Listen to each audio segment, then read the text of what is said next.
Imagine everything we've been taught about the history of Earth being just a fraction of the truth.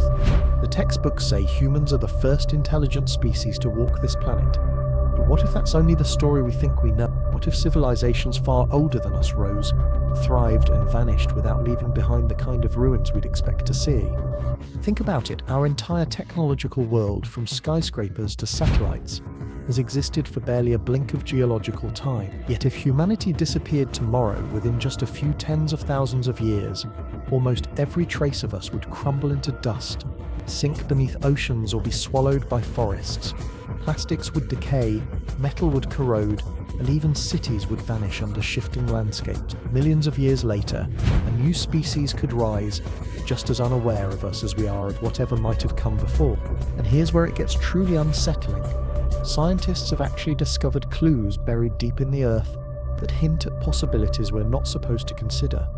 Odd chemical traces in ancient rocks, unexplained isotopes that mimic the fallout of nuclear reactions, geological layers that look suspiciously like the scars of massive industrial events, long before humans were even a thought in evolution's story. These aren't the kind of mysteries you'll find in classroom lectures. They're the anomalies swept aside, the inconvenient questions that don't fit the neat timeline of human exceptionalism. So let me ask you, are we really the first? Or are we just the latest chapter in a book that's been written and erased more than once? Because if even a fraction of these strange discoveries are true, then the history of Earth isn't a straight line leading to us. It's a cycle. Civilizations rise. They master science and power, and then for reasons still hidden, they fall into silence. And maybe, just maybe, we're standing on top of their buried ruins right now, never realizing how close we might be to repeating their fate. When people think about the deep past, their imagination often drifts to dinosaurs, towering reptiles stalking through swamps and jungles, or to strange trilobites crawling across the ocean floor hundreds of millions of years ago. But how often do we ask what else might have been happening on this planet during those forgotten ages? Not just in terms of biology or geology, but in terms of intelligence. For decades, the mainstream view has been simple. Complex civilization is something uniquely human, a recent invention of the last 10,000 years or so. Everything before that, according to the official story, was primitive. Life slowly crawling its way up the evolutionary ladder, but buried within Earth's crust are fragments that don't quite fit into that narrative. Some are small, almost microscopic, yet when examined closely, they whisper stories that sound uncomfortably like evidence of activity we're told should not exist. Take, for example, the tiny metallic spheres found embedded in strata of rock, dated to tens of millions of years ago. At first glance, they don't seem like much, just little rounded particles scattered in ancient layers, but under a microscope, their composition and texture are eerily similar to the fallout produced in modern times by high-temperature combustion, the kind you would expect from heavy industry or even nuclear detonations. In fact, some of these spheres mirror the exact kind of debris left behind after humans tested atomic weapons in the 20th century. That comparison alone raises an eyebrow. How could material resembling nuclear fallout be present in geological layers laid down long before humans existed? The official explanations often lean on natural events, volcanic activity, asteroid impacts, geological oddities.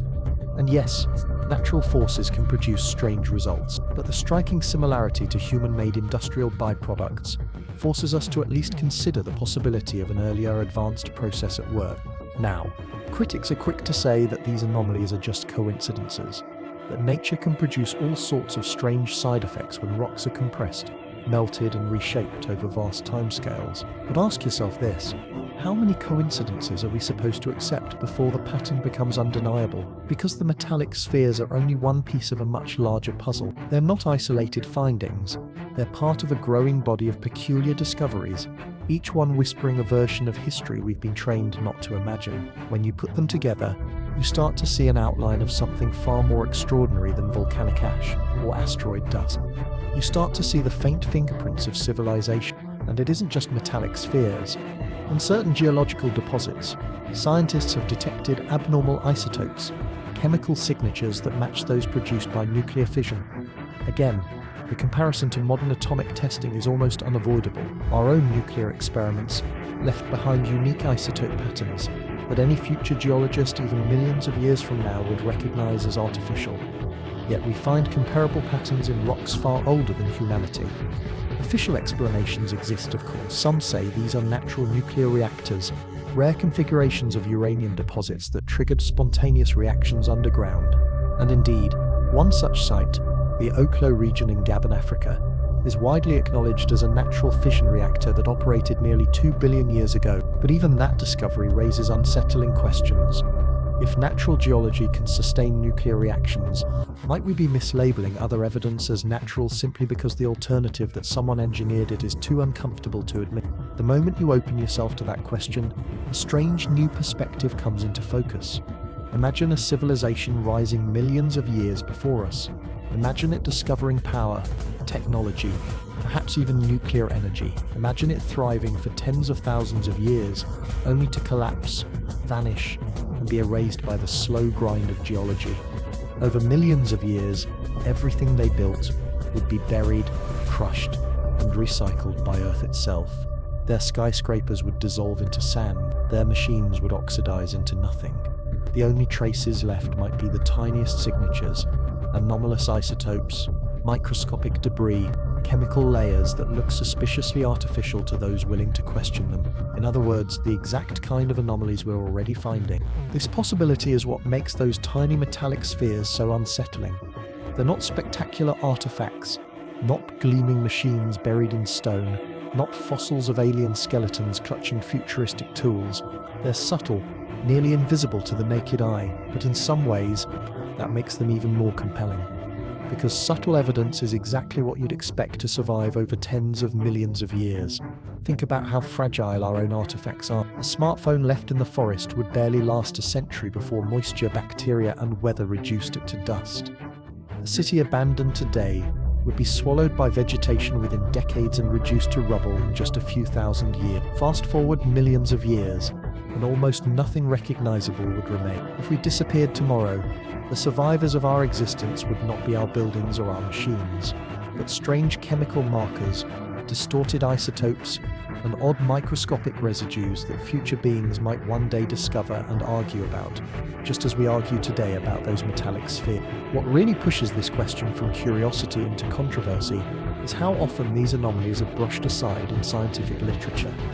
Instead of open investigation, they are often relegated to footnotes, labeled as curiosities, dismissed with a single sentence of explanation, probably volcanic, likely the result of pressure, a natural coincidence. It makes sense, of course. Science, as an institution, prefers parsimonious explanations.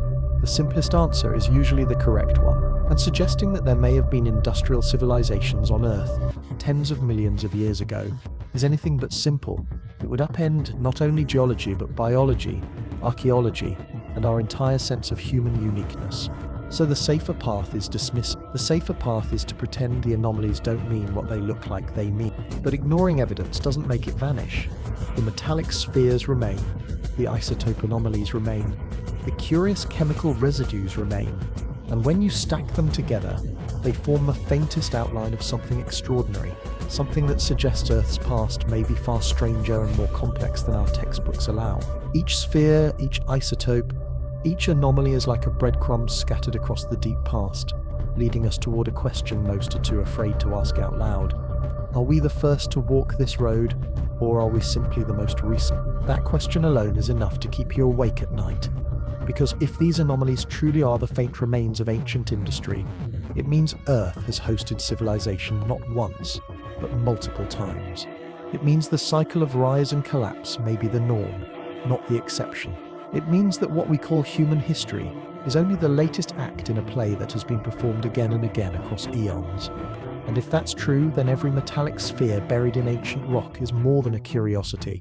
It's a warning. It tells us that intelligence alone is no guarantee of survival, that power, once harnessed, can destroy as easily as it can create. That civilizations, no matter how advanced, can be erased by their own hubris, or by forces they could not control. And if it happened before, it can happen again. The Earth has a way of covering its tracks, of swallowing the ruins of its children, of pressing their histories down into silence. Yet small things escape. A particle here, an isotope there, like whispers drifting through stone, telling us that we are not the beginning of the story, and perhaps not the end either. The challenge is whether we're willing to listen, whether we're brave enough to look at a handful of metallic dust under a microscope and admit what it might mean, because the truth of Section 1 is simple but devastating. The evidence is there, scattered, subtle, easy to ignore, but impossible to explain away completely. And once you see it, you cannot unsee it. Once you recognize the possibility, you cannot return to the comfort of believing that we are alone at the summit of history.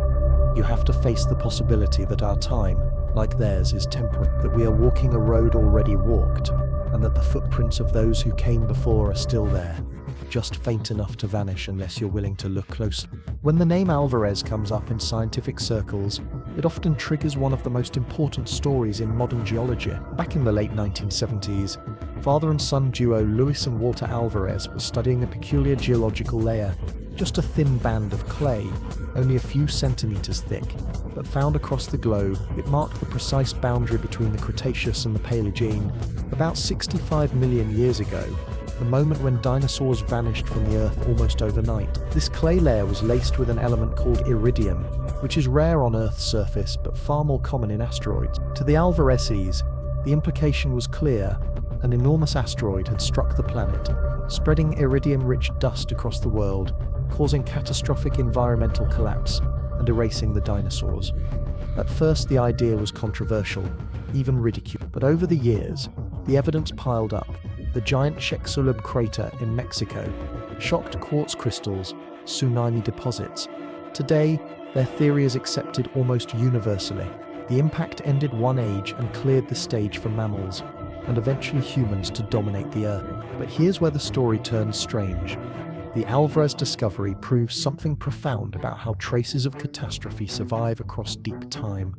A single impact, a single day of destruction, left a chemical fingerprint that still screams from rocks tens of millions of years later. That thin line of iridium is like a time capsule, proof of an extraordinary event written into the Earth's very bones. And if something as violent and brief as an asteroid impact can leave such a clear signature, what about something slower and more deliberate, like the rise and fall of a civilization?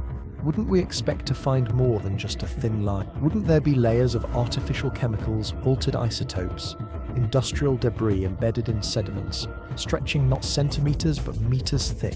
That's the unsettling thought, because the Alvarez layer shows us what survival of evidence actually looks like. It demonstrates that extraordinary events don't disappear.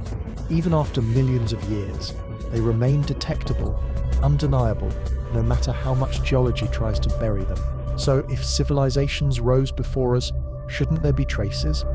If factories spewed gases into the atmosphere, if machines reshaped landscapes, if technology left behind new materials, then those fingerprints should be out there, and maybe, just maybe, they are. When scientists look back through ancient sediments, they sometimes find spikes in chemical composition that don't quite add up. Unusual carbon ratios, sudden changes in oxygen levels, layers that resemble the aftermath of combustion or industrial-scale burning. These are often explained as natural phenomena, volcanoes, wildfires, tectonic shifts, and perhaps that's true. But the Alvarez story reminds us that not every natural explanation is the right one, and sometimes the truth hides in plain sight until someone dares to ask the forbidden question. What if this wasn't nature at all? What if it was industry, technology, or even war? Consider this. If humanity disappeared tomorrow, one of the clearest geological signatures we'd leave behind would be our fossil fuel addiction. Burning coal, oil and gas releases carbon isotopes into the atmosphere that are different from natural baselines. They would settle into sediments, leaving behind a layer of altered carbon that future geologists could measure and puzzle over.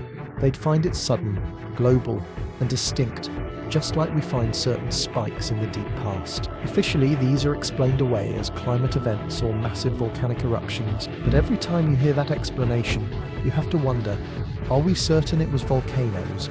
Or are we just unwilling to consider that someone else might have been burning their own fossil fuels millions of years before us?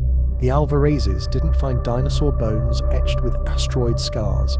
They didn't uncover spaceships or cities turned to dust. They found a thin layer of unusual dust in rocks, and from that dust they pieced together a story of unimaginable catastrophe. That's the lesson. Civilization, if it rises and falls, may not leave behind towering ruins. Instead, it may leave chemical scars, whispers of combustion, faint signatures in the air and the earth, and those whispers may already be in our geological records, only we're too cautious or too arrogant to listen to them. This is where the Silurian hypothesis enters the conversation. Proposed by scientists in recent years, it asks directly whether industrial civilizations could have existed long before humans, and whether their traces could still be found today. The conclusion is both sobering and fascinating. Yes, civilizations could have existed, and yes, traces would remain, but they would look suspiciously like the anomalies we already dismiss as natural. The isotope ratios, the carbon shifts, the unusual sediments, all of these could be evidence of civilization as much as they could be evidence of volcanoes. The problem is that we cannot easily tell the difference, and that ambiguity is exactly why this conversation feels both thrilling and terrifying. Because if there were civilizations before us, we may already be holding their evidence in our hands without even realizing it. Think about how the Alvarez discovery reshaped science. Before their theory, mass extinction was thought to be slow, gradual, the result of climate shifts and evolutionary pressures. The idea of a single catastrophic impact wiping out nearly all life seemed absurd, but now we know it's true. It took courage to propose it, and decades for the world to accept it. Perhaps the same will happen with the idea of ancient civilizations. Today it seems absurd, tomorrow it might seem inevitable. All it takes is one undeniable piece of evidence, one discovery too striking to ignore. Until then, we're left with whispers, suspicions, and the unsettling knowledge that our own civilization is laying down its own Alvarez layer right now. Imagine geologists 50 million years in the future.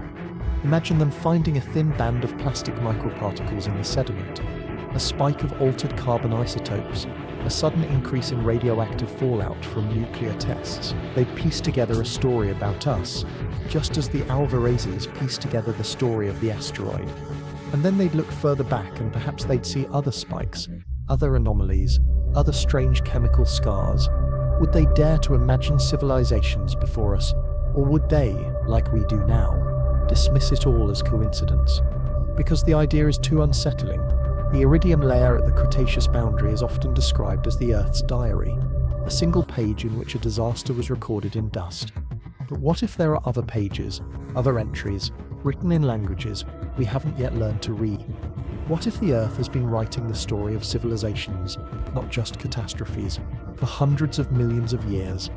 The tragedy is that those stories wouldn't look like temples or statues.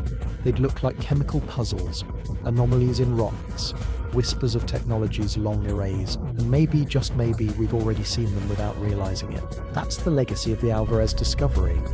It shows us that extraordinary events leave traces, that even after 65 million years, the Earth remembers, and if the Earth remembers an asteroid, it surely remembers other things as well. The question is whether we're willing to open that book, to read between the lines, and to consider that history may be far older, far stranger, and far more cyclical than we ever imagined. Because once you recognize that the dinosaurs vanished in a single catastrophic heartbeat, the idea of other forgotten civilizations doesn't seem so far-fetched.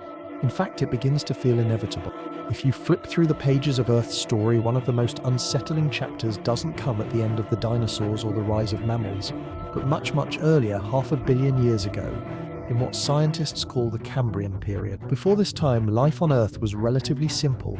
Small, soft-bodied creatures drifting in the oceans, microbial mats spreading across shallow seas, organisms that were basic, primitive, and slow to change. And then, almost without warning, everything changed. Within what geologists describe as a blink of an eye, geologically speaking, a staggering diversity of life forms appeared, fully developed, complex, and unlike anything that had existed before. This event, now known as the Cambrian explosion, remains one of the most dramatic mysteries in evolutionary history. In a window of less than 20 million years, every major animal body plan we know today, arthropods, mollusks, chordates, echinoderms, suddenly burst into existence. It's as if nature jumped from pencil sketches straight to masterpieces overnight. Scientists still debate exactly what triggered this explosion of complexity. Was it rising oxygen levels, new predator-prey dynamics, or genetic innovation. Each explanation seems plausible, yet none fully accounts for the scale, speed, and precision of what unfolded. When you think about it, the Cambrian explosion feels eerily similar to an industrial revolution, but on a biological scale. Imagine a world where for billions of years, life plodded along in slow motion, then suddenly in the span of a single chapter, nature unveiled a gallery of designs that still define our biosphere today. That leap has led some to speculate that perhaps it wasn't entirely natural. Could something or someone have accelerated evolution? Could there have been intervention at the genetic level, a kind of ancient engineering project carried out by forces unknown? The idea sounds like science fiction, but the Cambrian record itself reads like a shockwave, not a gradual climb. And whenever there's a shockwave in history, whether it's an asteroid strike, a mass extinction, or the sudden appearance of complexity, it's worth asking whether we're truly seeing the full picture. What makes the Cambrian explosion even more intriguing is the sheer variety of bizarre creatures that appeared and then vanished, leaving behind only fossils to puzzle over. Some of these animals were so strange they don't fit neatly into any modern categories. There's Opabinia, with 5 eyes and a long, claw-tipped trunk; Hallucigenia, a worm-like creature bristling with spines; and Anomalocaris, a giant predator that dominated early seas with grasping appendages and a circular mouth unlike anything alive today. These creatures weren't just odd, they were experiments, flashes of design that seem almost like prototypes. And like prototypes, most of them didn't last. They appeared suddenly, thrived for a time, and then disappeared, replaced by the lineages that would eventually lead to today's familiar forms. This pattern raises another unsettling question. Was evolution alone enough to produce such a rapid fire of experimentation? Or does it suggest the hand of some deliberate tinkering, some directed force shaping the genetic code of life in ways we don't yet understand? The gaps in the fossil record add to this mystery. For billions of years before the Cambrian, we have only sparse evidence of simple life. Then abruptly, the fossil record explodes with complexity, almost as if someone flipped a switch. Critics of evolutionary theory often seize on this to argue against natural selection, but the issue here isn't whether evolution works. It clearly does. The issue is whether evolution alone can explain such a sudden leap forward. Even Darwin himself admitted that the abruptness of the Cambrian explosion troubled him deeply. In On the Origin of Species, he called it one of the most serious objections that could be raised against his theory. If Darwin, the father of evolution, felt uneasy about it, shouldn't we at least admit there's something strange happening here? Now imagine for a moment that civilizations had arisen before us. Not necessarily human, not necessarily even like us, but intelligent, technological in ways we might not recognize. If such civilizations had the ability to manipulate biology, to shape genomes, to accelerate development, wouldn't the Cambrian explosion look exactly like the kind of fingerprint they might leave behind? A sudden surge of complexity, new designs appearing in rapid succession, the world transformed almost overnight. And after their work was done, whether it was an experiment, a terraforming project, or even an attempt at legacy, they vanished, leaving only their creations behind. The creatures of the Cambrian might then be viewed not just as natural accidents, but as engineered outcomes, the results of a forgotten laboratory written into the fossil record. This line of thought also resonates with myths and legends that surface in cultures around the world. Stories of creators who shaped life, beings who seeded the earth, gods who breathed form into chaos. While we can't take myth as literal history, it's striking how often these ancient tales align with the idea of intervention in life's origins. Perhaps they're echoes of truths too old to remember consciously, yet embedded in human storytelling instinct. Or perhaps they're coincidences, narratives born from our deep desire to explain sudden leaps in our own understanding of existence. Either way, when you look at the Cambrian explosion through this lens, it's hard not to see it as the ultimate anomaly, one so grand we've convinced ourselves it must be natural because the alternative is simply too overwhelming. The other striking thing about this period is how incomplete our knowledge remains. Fossils are rare, fragile and biased toward hard-bodied organisms. For every hallucigenia or opabinia we've uncovered, countless others must have existed and left no trace. What secrets are still buried in rocks we haven't split open?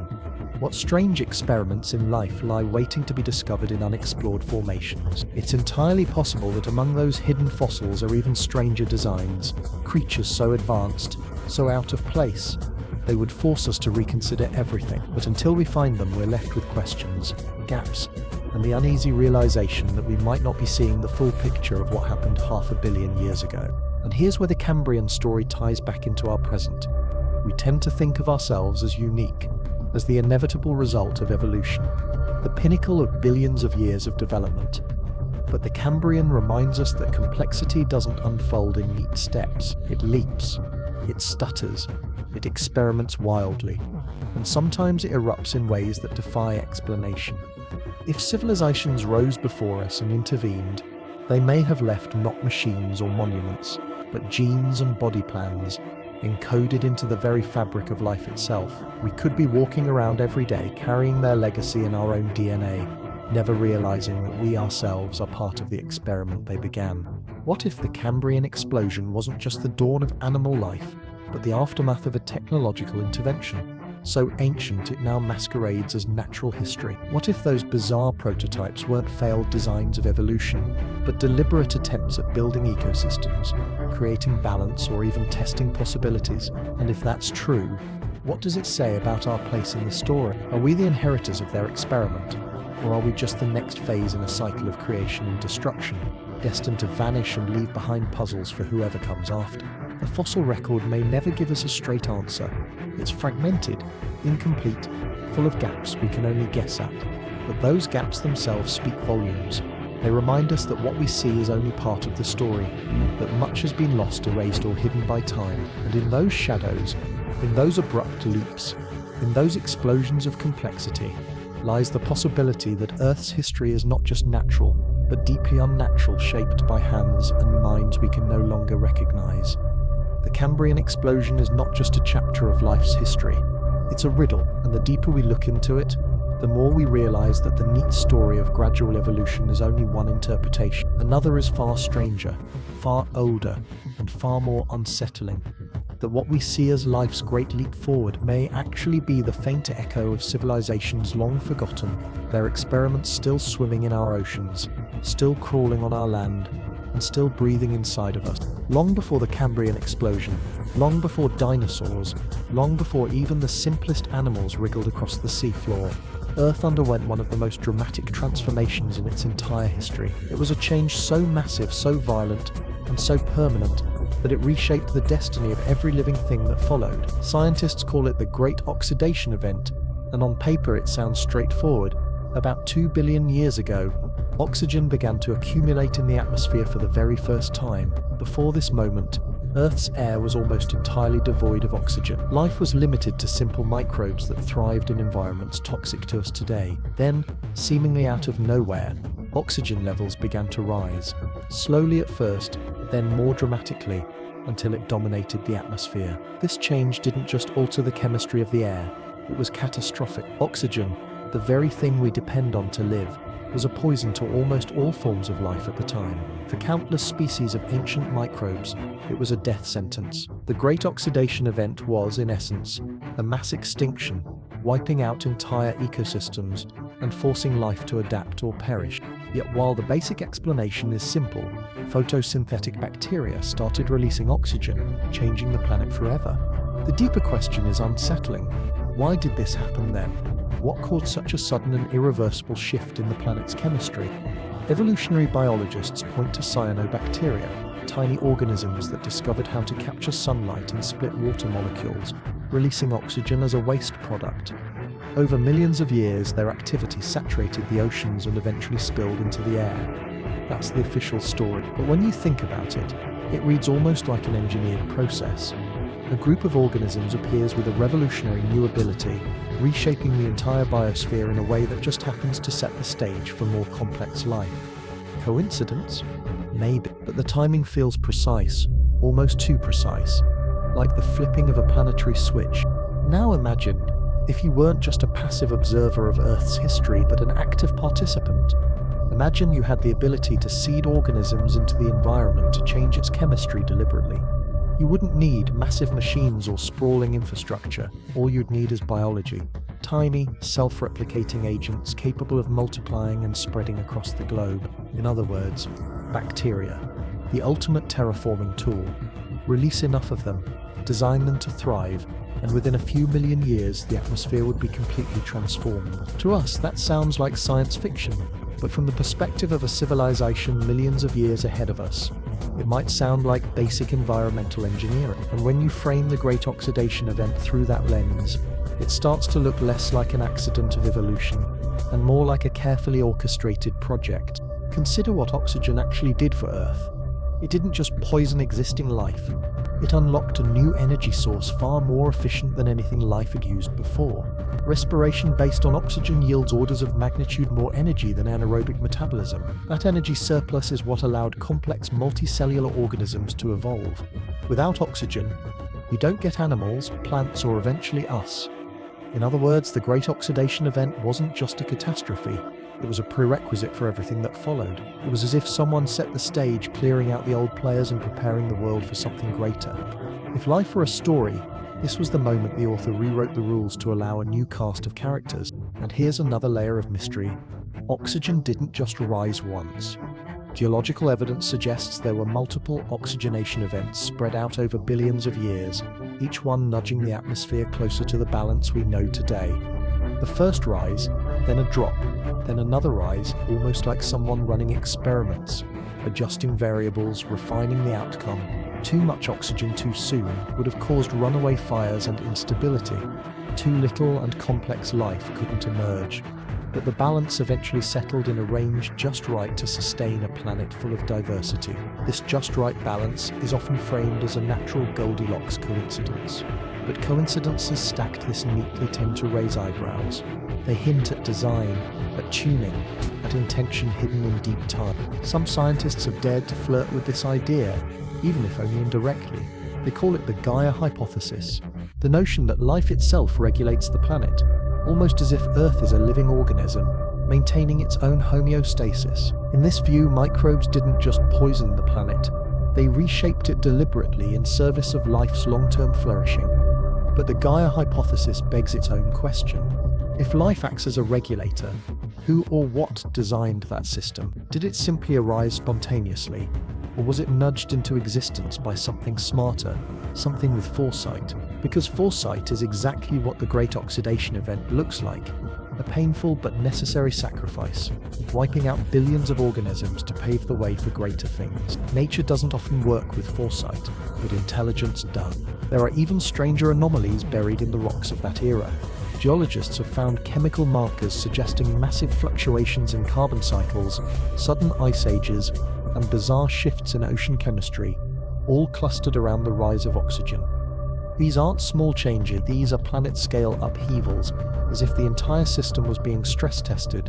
Picture a lab experiment where conditions are changed rapidly to see what survives, what adapts, and what fails. That's what the Great Oxidation Event looks like. Not a gentle natural process, but a brutal series of trials by fire and ice, until the world was shaped into something capable of hosting complexity. If you were to engineer a biosphere from scratch, this is exactly the kind of timeline you'd expect. Start with simple life, run it for a while, then introduce a disruptive element to clear the slate and open the door for the next level. Repeat as necessary, scaling up complexity each time. By the time you reach oxygen-breathing organisms, the stage is set for animals, ecosystems, intelligence. And by then, the fingerprints of your intervention are hidden so deeply in the geological record that later species will dismiss them as coincidence, unless of course they dare to imagine the possibility of an ancient hand guiding the process. Even today, with all our technology, we dream about terraforming Mars. We talk about seeding bacteria that could release oxygen, about engineering microbes to survive in harsh conditions, about using life itself as a tool to reshape a dead planet into something livable. The irony is that Earth may already have undergone exactly that kind of terraforming billions of years ago. The Great Oxidation Event could have been the ultimate terraforming experiment, carried out not on another planet, but on this one by civilizations we no longer remember. Maybe they didn't live here permanently. Maybe they came, seeded, and left. Or maybe they lived here, rose with the very life they engineered, and eventually disappeared, leaving only the oxygen-rich atmosphere as their legacy. The unsettling part is this: oxygen is still here. Every breath you take is in some sense a direct inheritance of that ancient intervention.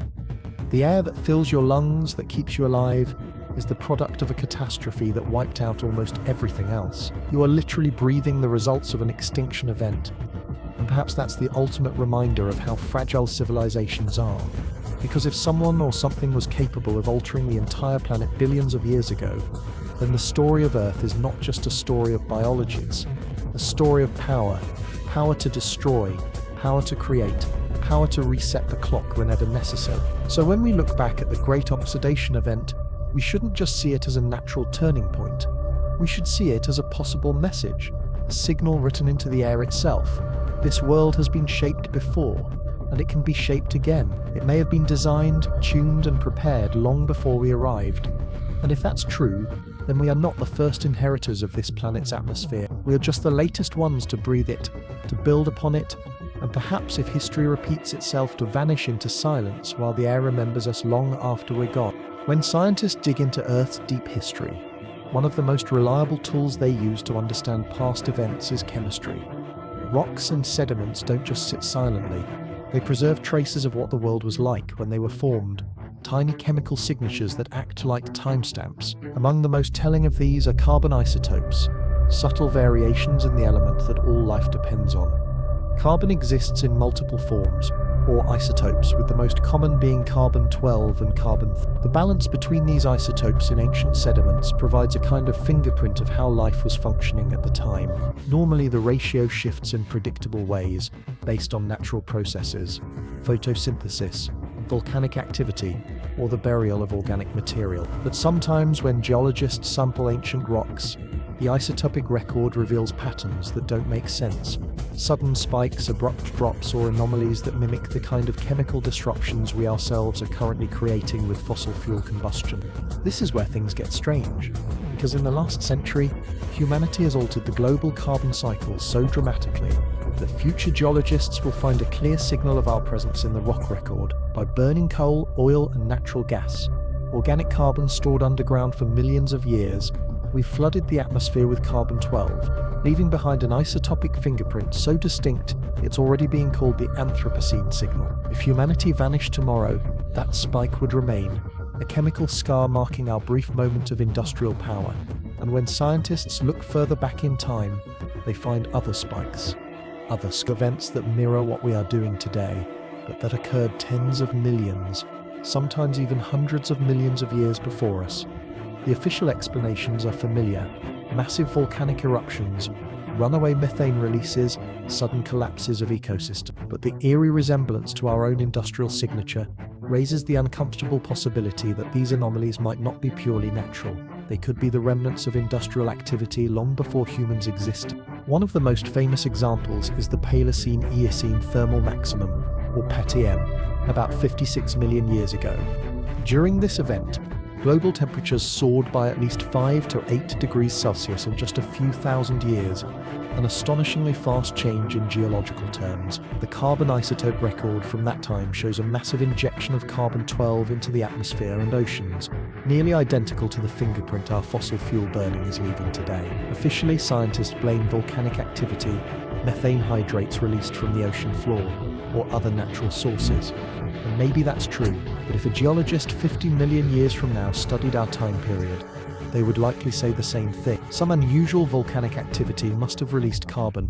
They would never guess that billions of machines, spread across a global civilization, were burning fossil fuels to power their world. They wouldn't imagine industry, factories, cars, or airplanes. They'd assume nature did it, because that's the safer story.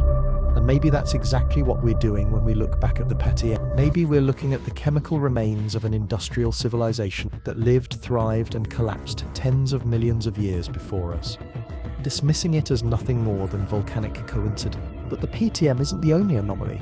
There are others, scattered across the timeline of Earth. At multiple points, geologists find sudden surges of carbon-12, abrupt warming events, and strange chemical shifts that don't line up neatly with volcanic patterns.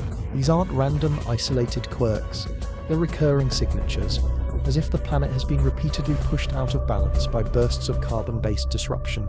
If we're honest, the pattern looks less like rare natural accidents, and more like cycles of rise and collapse. Civilizations appear, burn through carbon fuels, trigger a planetary crisis, and vanish. Millions of years later, the Earth recovers, only for the process to repeat.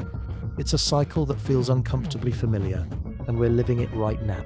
The reason these carbon anomalies are so compelling is because they're exactly what we would expect to survive if civilizations had risen in the deep past. Think about our world today. If humanity disappeared tomorrow, our cities would crumble in centuries, our satellites would fall in millennia, and our machines would rust away. But the carbon we've burned, the fossil fuels we've released into the atmosphere, would leave an unmistakable chemical mark that could last tens of millions of years. It's the one part of our civilization that geology would record faithfully. So when we find ancient carbon disruptions, we can't ignore how perfectly they mirror what we ourselves are doing. They are, quite literally, the smoking gun we'd leave behind, which means when we see them in the past, we have to ask, whose smoking gun are we looking at? Some scientists have even entertained this idea, at least as a thought experiment. They ask, could we recognize the signature of a previous industrial civilization if it existed? And the answer is both simple and chilling. Yes, we could. It would look exactly like what we're already seeing. Carbon isotope anomalies, sudden warming events, strange disruptions in the sediment record. And yet, because our worldview insists that humans are unique, we dismiss those anomalies as natural. We tell ourselves comforting stories about volcanoes and methane, even when the patterns repeat, even when they match our own signature down to the isotope. We choose not to see what might be staring us in the face. There's another layer to this puzzle. Alongside carbon anomalies, scientists sometimes find spikes in other elements, like nitrogen and sulfur, that suggest large-scale burning or industrial activity. Certain isotopic ratios have even been compared to those left behind by synthetic fertilizers, which didn't exist until we invented them. But the anomalies in the deep past look eerily similar. Once again, the explanations lean on natural processes. Lightning strikes, microbial shifts, unusual volcanic chemistry. But taken together, the anomalies form a pattern too neat to ignore. It's like looking at a fingerprint and insisting it's just random scratches, when in reality it's the ghost of a hand pressed into the rock millions of years ago. Even the mass extinctions align with this narrative. Many of them coincide with these carbon anomalies, as if civilizations pushed their environments too far, triggering collapses that wiped out life on a planetary scale. The end Permian extinction, the worst in Earth's history, killed off 96% of marine species and 70% of terrestrial ones. The official culprit is volcanic activity in Siberia, which released vast amounts of carbon dioxide. But again, the isotopic fingerprint of that event is hauntingly similar to what we're doing now. If we collapse, if our industries vanish, if ecosystems unravel, the record we leave will look nearly identical. So who's to say the end Permian wasn't the same story told in another chapter? Civilization, hubris, collapse. Rinse and repeat. If you zoom out, the Earth begins to look less like a passive stage and more like a recycling machine. Civilizations rise, they burn carbon, they alter the atmosphere, they collapse. Millions of years later, the traces are faint but detectable. Chemical scars in the rock. New civilizations rise, unaware of the ones that came before, and the cycle begins again. The strange carbon and isotope signatures in our geological past may not be accidents of nature at all. They may be warnings written into stone by civilizations who thought just like we do, that they were unique, special, destined to last forever. Civilizations who left behind nothing but chemical echoes. And here's the part that should make you shiver. We might already be part of that cycle, the latest iteration of a story Earth has told many times before. The difference is, we know. We can see the anomalies in the past, we can recognize our own chemical fingerprint in the present, and we can connect the dots. We are perhaps the first civilization with the chance to realize that the warnings are real. But whether we heed them, or whether we follow the same path to collapse and silence, remains an open question. When you think of materials that define our modern age, plastics immediately come to mind. They're everywhere, woven into our clothes, shaping the containers we drink from, coating the wires that carry electricity, floating in oceans, and even entering the food chain itself. Plastics are humanity's signature material, one that no natural process could ever have produced in abundance without industrial knowledge.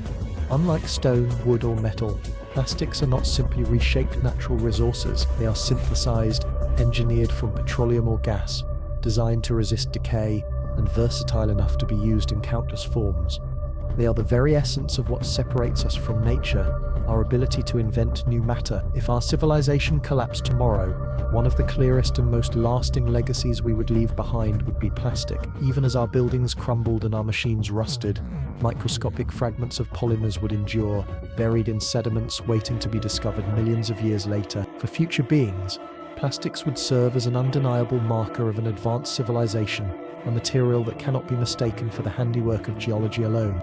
And yet, scattered throughout the geological record, there are anomalies, strange inclusions, odd chemical compounds, even structures preserved in stone, that raise uncomfortable questions. Could it be that we are not the first to produce synthetic materials? Could earlier civilizations, long since erased from memory, have mastered polymers and composites that left behind faint but detectable traces? The question is as unnerving as it is fascinating, because if plastics are the hallmark of industry, then finding their fingerprints in deep time would be the closest thing to discovering an artifact of a forgotten age. And some researchers whisper that we may already have stumbled across such evidence without fully realizing what it means. One of the most curious examples comes from tiny spheres of fused material found in ancient sediments. At first, they were assumed to be volcanic glass or impact-related debris, natural byproducts of high heat. But under detailed analysis, some of these spheres revealed chemical signatures resembling synthetic polymers, substances that do not occur naturally in such configurations. Of course, the safe explanation was quickly given: contamination from modern plastics seeping into samples or laboratory errors. And maybe that's all it is. But when findings like this appear repeatedly across different sites, it begins to strain coincidence. If even a small fraction of those anomalies are genuine, they may represent synthetic material surviving for millions of years, something no purely natural process should be able to explain. Think about what plastic actually does to the geological record today. We already know that microplastics are sinking into ocean sediments, mixing with sands, clays, and shells to form entirely new rock types.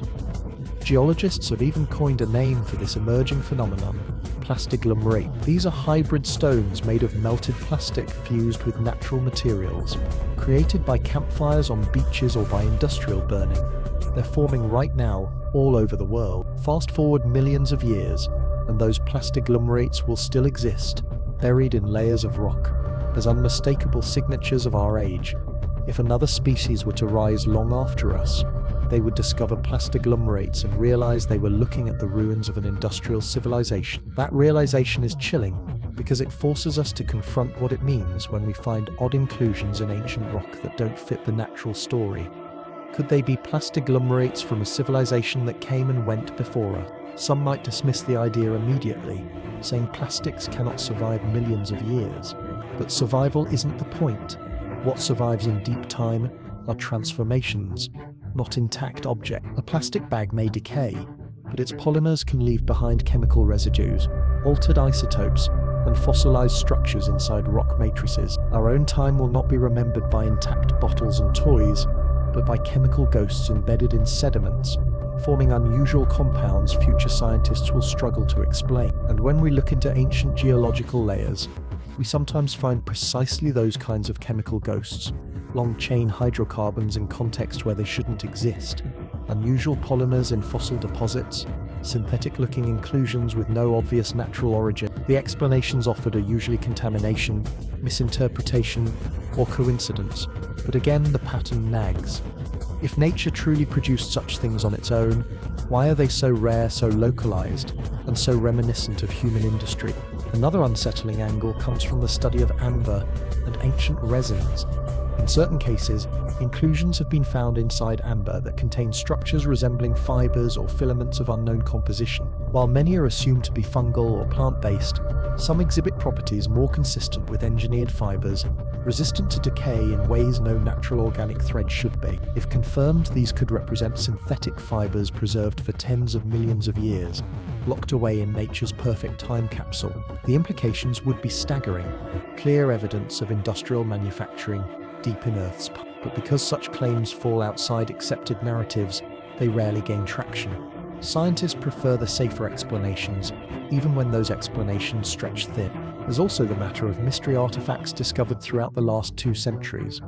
Most are written off as hoaxes or misidentifications, and many no doubt are, but scattered among the fakes are a few that defy easy dismissal.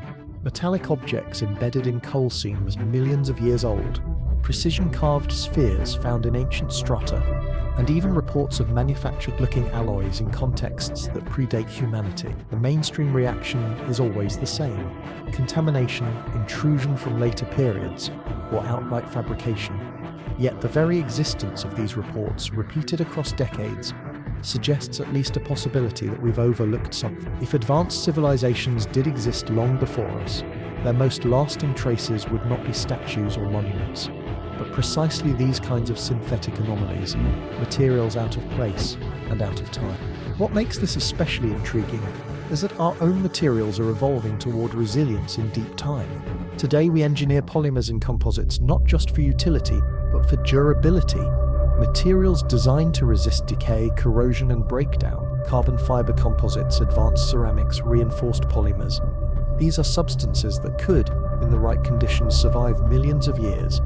If a future species ever uncovers them, they'll know instantly that such materials are not natural. Now ask yourself, if we are already designing matter that can outlast us, why couldn't another civilization have done the same? And if they did, wouldn't we eventually stumble upon traces of it, just as we stumble upon these anomalies today? The very idea forces us to rethink what we mean by fossil record. We usually think of fossils as bones, shells, or imprints of plants. But in a technological sense, synthetic materials are fossils too, artifacts of intelligence preserved in stone. If earlier civilizations reached even a fraction of our technological level, they would have created their own synthetic fossils. Plastics, composites, alloys, these would be the true legacy of intelligence, enduring long after memory faded, and perhaps that's exactly what some of the oddities in our geological record already represent. We've simply lacked the imagination or the courage to admit it, because here's the truth: plastics and polymers are more than just trash. They are our signature, our monument, our message to the future. Long after our cities are gone, long after our voices are silenced, they will remain. And when we look back in time and see strange residues, anomalous polymers, or hybrid rocks that shouldn't exist, we may be staring at the messages left behind by civilizations just like ours.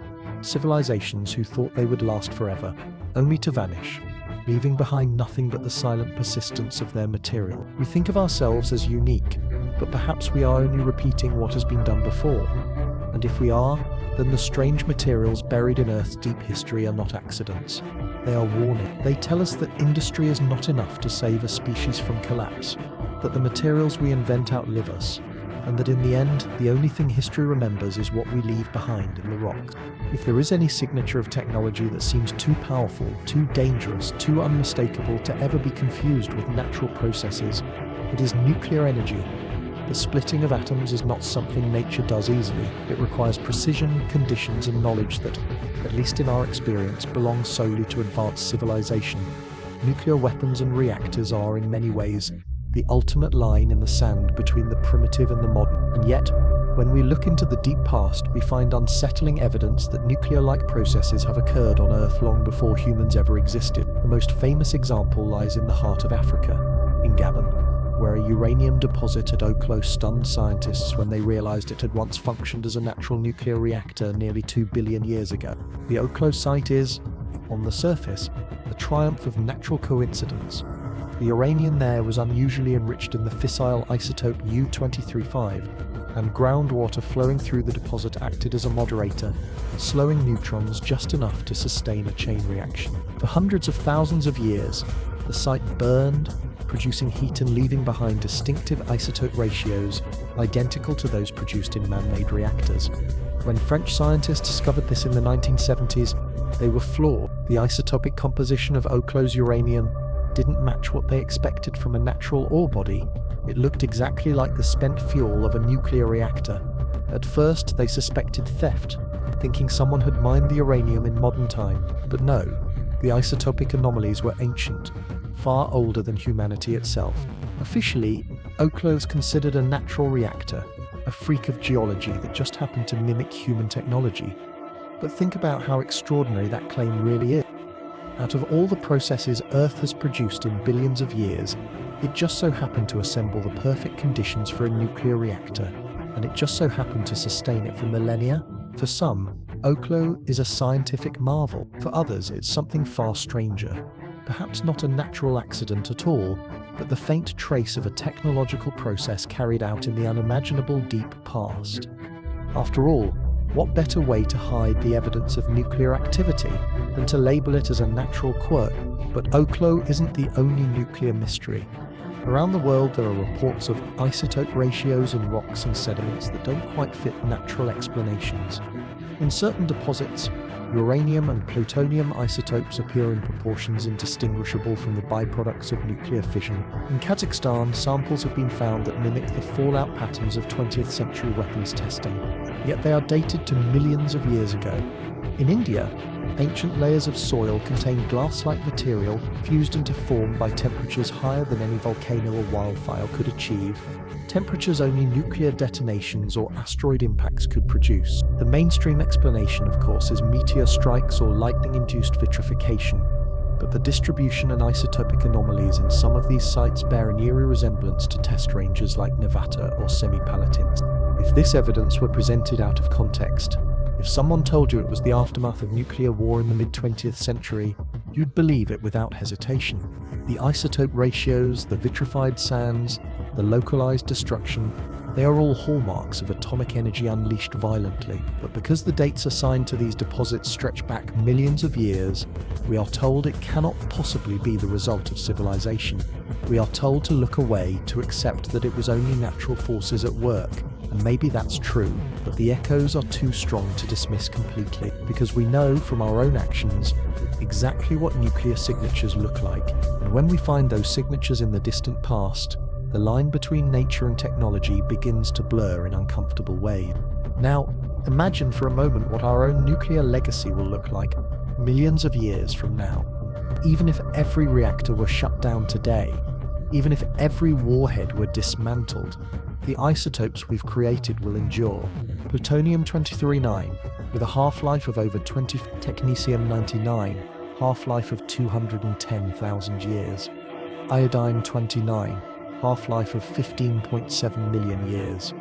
These are not fleeting substances. They are geological graffiti, written into the Earth's rocks and soils, impossible to erase. A future civilization would find them just as we find the Oklo anomalies today, and they would know without question that intelligent beings once walked this planet. Nuclear isotopes are one of the most undeniable markers of advanced industry. They are, in a way, the one artifact time itself cannot fully erase. So when we find such isotopes in the past, what should we conclude? If we're honest, the simplest answer is the one we avoid: that someone before us had knowledge of the atom, that someone before us split uranium, harnessed its power, and perhaps even destroyed themselves with it. The silence that followed could be the silence of extinction, the same silence we might leave if we are not careful. And the isotopes are their tombstones, still glowing faintly in the geological record long after their creators vanished. There is also the question of ancient myths. In India, the Mahabharata and other epic texts describe what sound disturbingly like nuclear blasts, blinding lights brighter than 1,000 suns, cities reduced to ash, people whose hair and nails fell out after exposure. Mainstream historians interpret these as metaphors, exaggerations, or symbolic descriptions of natural disasters. But when you compare the imagery to modern accounts of Hiroshima and Nagasaki, the parallels are uncanny. Of course, myth is not evident, but when myths echo the physical anomalies we see in the ground, the possibility of truth hiding in allegory becomes harder to ignore.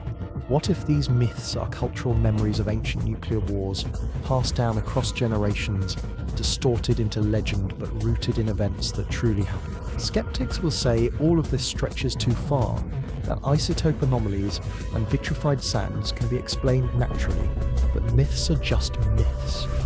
But consider the pattern we keep seeing: metallic spheres that resemble industrial fallout, carbon isotope anomalies that mirror fossil fuel combustion, sudden bursts of oxygen that look like deliberate planetary engineering, and now nuclear signatures that match our own technology.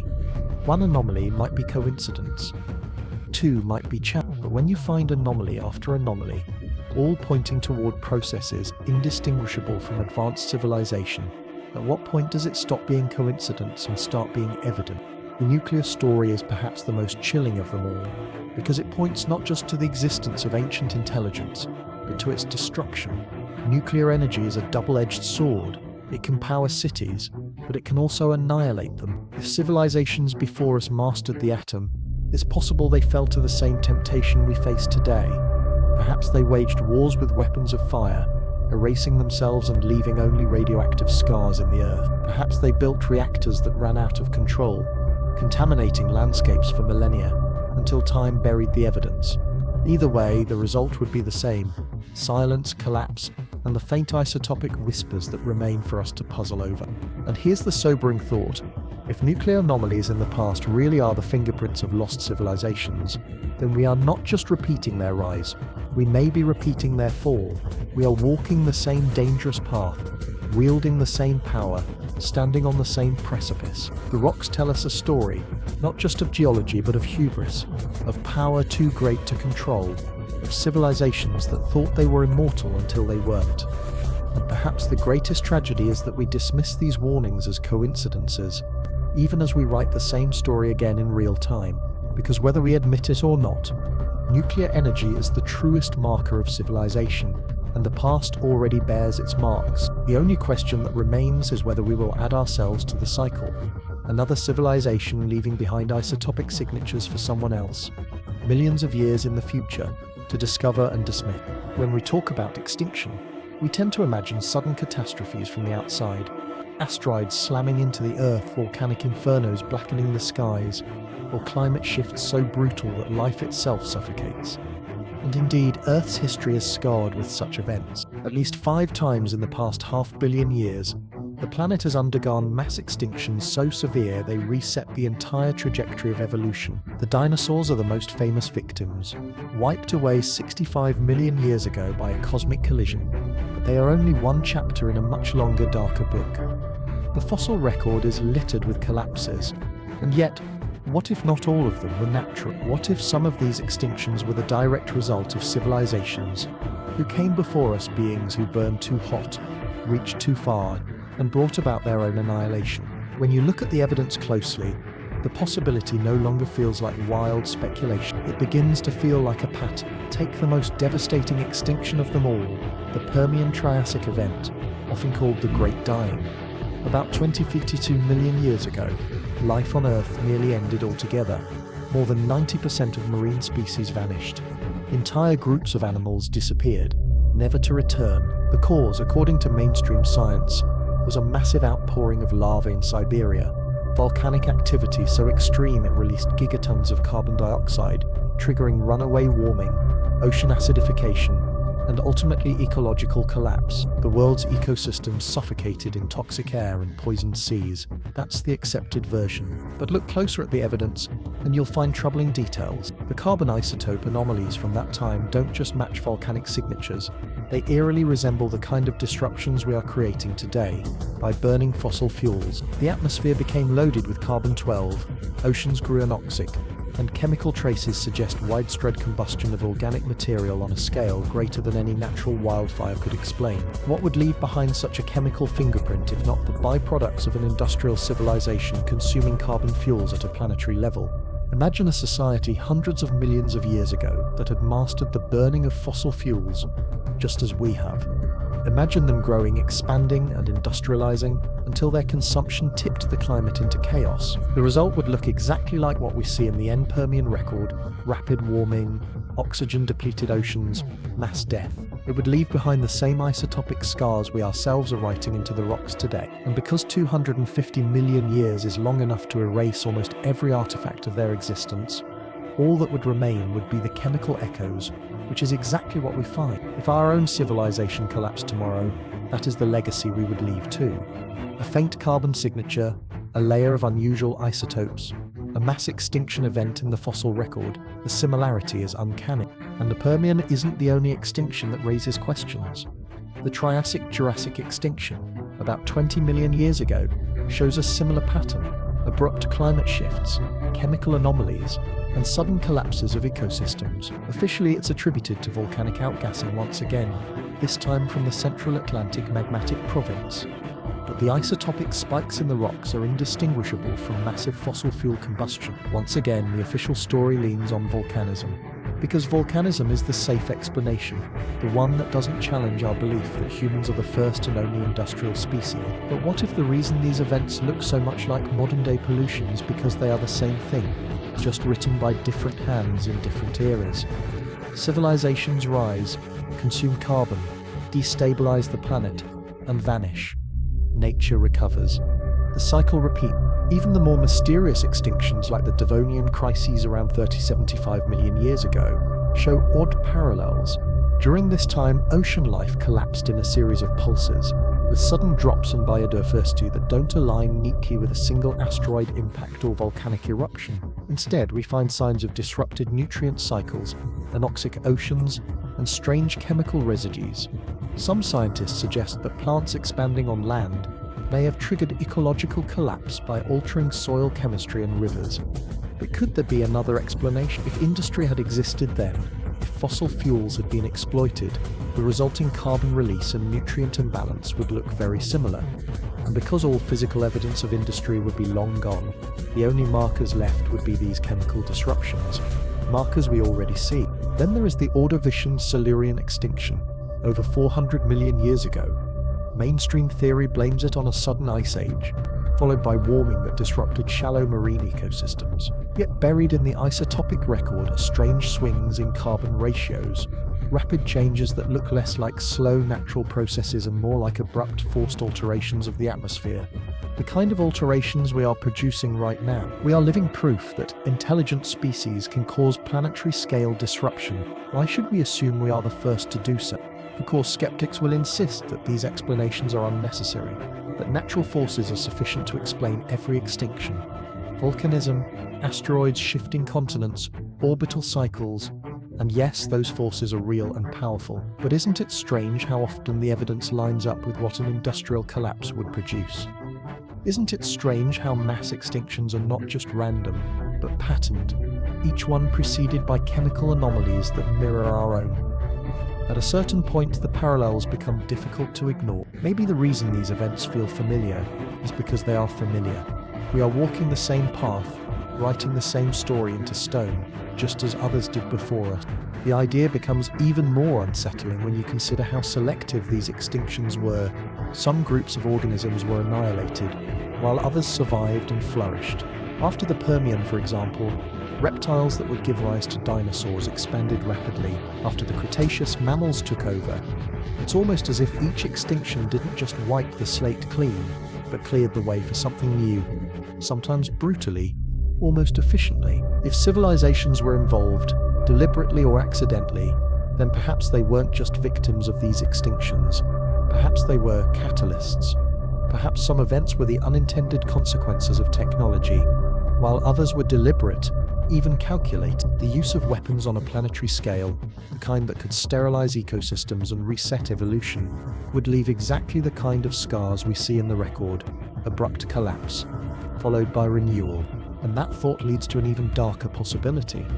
If civilizations before us discovered nuclear energy, if they developed technologies capable of manipulating the climate or deploying weapons of mass destruction, then mass extinctions might not have been accidents at all. They could have been wars. They could have been acts of desperation, civilizations consuming themselves in fire and fallout, wiping out life in waves that still echo in the fossil record. Our myths, with their stories of gods unleashing floods, firestorms, and plagues, may be faint cultural memories of such collapses.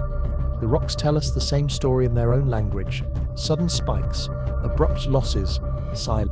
If that is true, then the mass extinctions are not just random tragedies. They are warnings. They tell us that intelligence does not guarantee survival, that technology can be as destructive as it is creative, and that civilizations are fragile things, prone to burning themselves out. And perhaps the most chilling lesson of all is that the Earth does not care. When a civilization falls, the planet endures, species die, ecosystems collapse, but life eventually recovers, reshaping itself into new forms. Civilizations become nothing but chemical scars, faint isotopic whispers that someone else someday may puzzle over. When you step back and look at the grand sweep of Earth's history, the pattern is unmistakable. Life rises, complexity flourishes, then collapse arrives in fire, in suffocation, in silence. The survivors evolve, adapt, and inherit a world reshaped by extinction, and perhaps intelligence re-emerges, once again convinced it is the first, once again blind to the echoes of those who came before. We may be just another iteration in that cycle, walking toward the same fate, unless of course we recognize the pattern for what it is. Not coincidence, but repetition. The record of mass extinctions may not be the record of blind nature alone. It may be the record of civilizations, each one convinced it would last forever, each one leaving behind only destruction. And if that is true, then we are next in line, standing at the brink of our own great dying, already writing the opening lines of another extinction into stone. Antarctica is often portrayed as a silent wasteland, a barren sheet of ice at the bottom of the world, cut off from the rest of the planet by endless storms and frozen seas. But what most people don't realize is that beneath those miles of ice lies one of the most mysterious and least understood landscapes on Earth. Hidden from sight for millions of years, Antarctica's buried mountains, valleys, and lakes hold secrets that could rewrite everything we think we know about our planet's history. Because while today it is cloaked in ice, Antarctica wasn't always frozen. In fact, not so long ago in geological terms, it was green.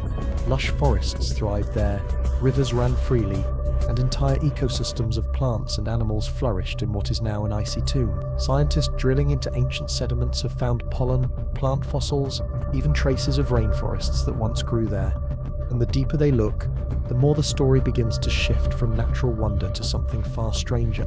The first unsettling clue comes from the sheer scale of what lies hidden under the ice. Satellite imaging and radar mapping have revealed vast mountain ranges beneath the surface, rivaling the Rockies or the Alps, as well as deep rift valleys that could easily have sheltered civilizations had they existed. Some areas, like the Gambert Mountains, are so massive and so perfectly preserved that scientists struggle to explain how they remained hidden for so long without eroding. The geology looks almost artificial, as though carved and placed deliberately, though officially it is written off as a quirk of glaciation. Still, the idea lingers.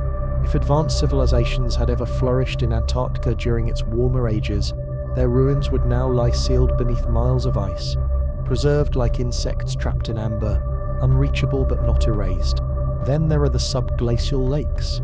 More than 400 have been discovered, buried beneath the ice sheet, sealed off from the surface for millions of years. The most famous of these, Lake Vostok, lies beneath nearly 4 kilometers of ice and is roughly the size of Lake Ontario. Completely cut off from sunlight and the outside world for at least 15 million years, it is thought to harbor unique ecosystems unlike anything else on Earth. But here's the question few dare to ask. What else might it harbor? If an ancient civilization once existed in Antarctica, its most enduring traces would not be exposed ruins, but the remnants locked away in places like this, buried cities, lost technology, or genetic evidence of life forms engineered long before us. When Russian scientists drilled into Lake Vostok in 2012, they claimed to have discovered unusual microbial DNA that didn't match known organisms, only to retract the findings later, citing contamination. Maybe that's all it was, or maybe they found something they weren't ready to share.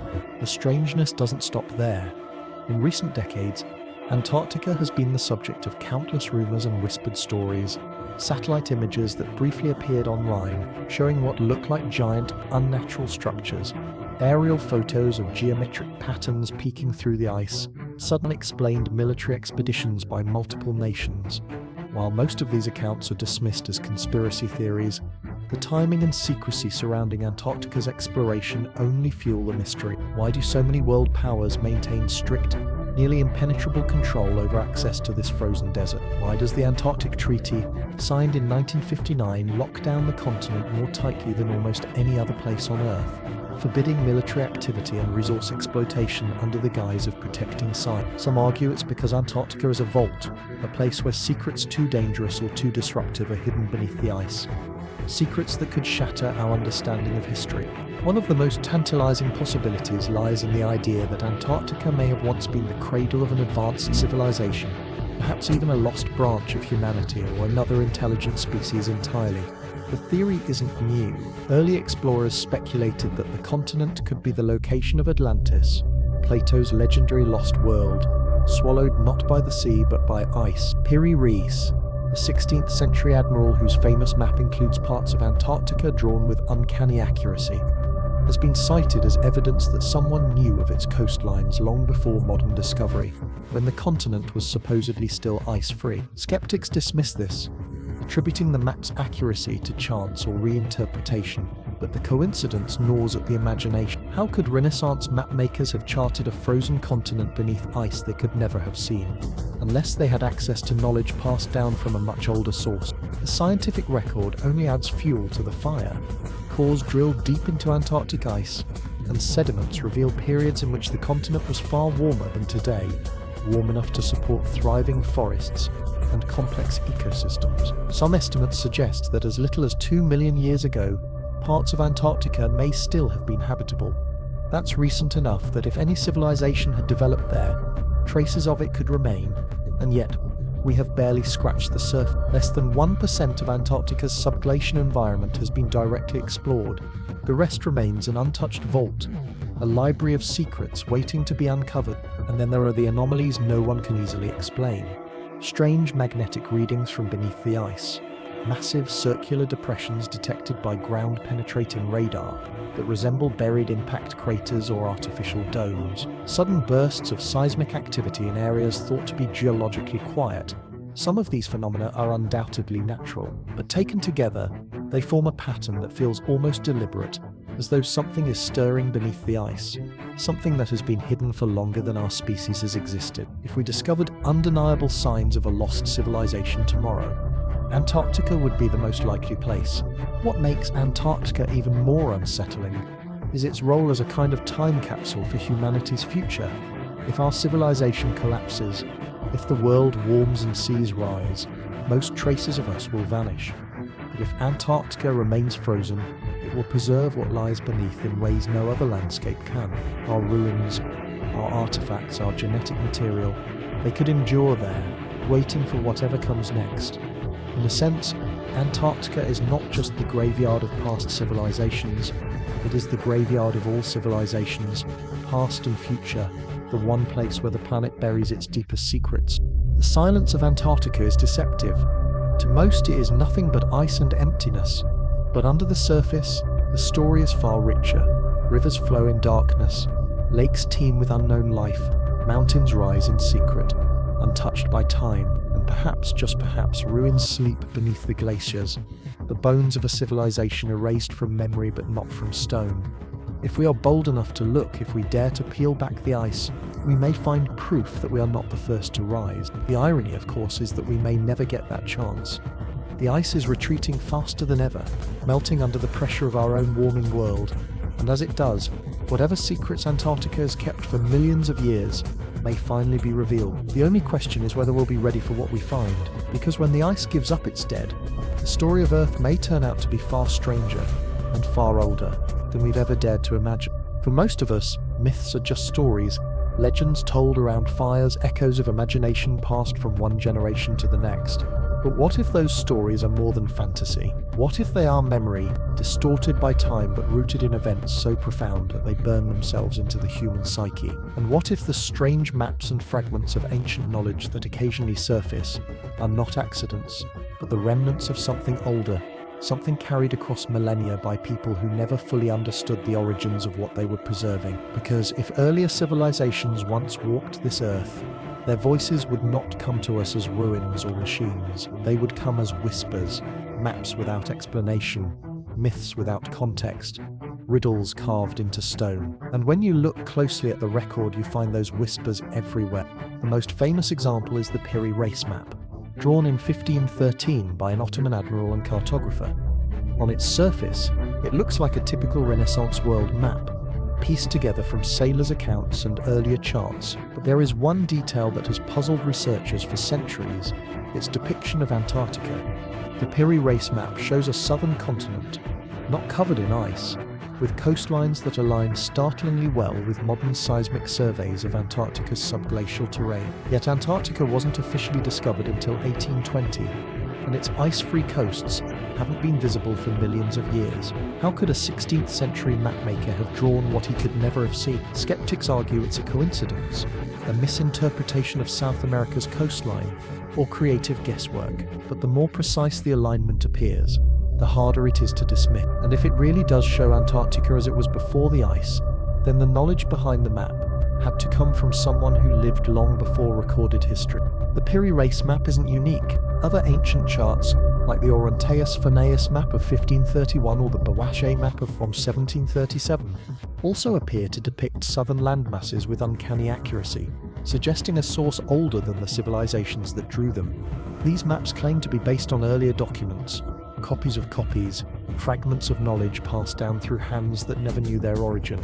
Could it be that what we are seeing is not invention but inheritance? That some ancient people carried forward scraps of memory from a time when the world looked different, when ice had not yet sealed away the secrets of Antarctica, when coastlines were known to eyes that have long since turned to dust?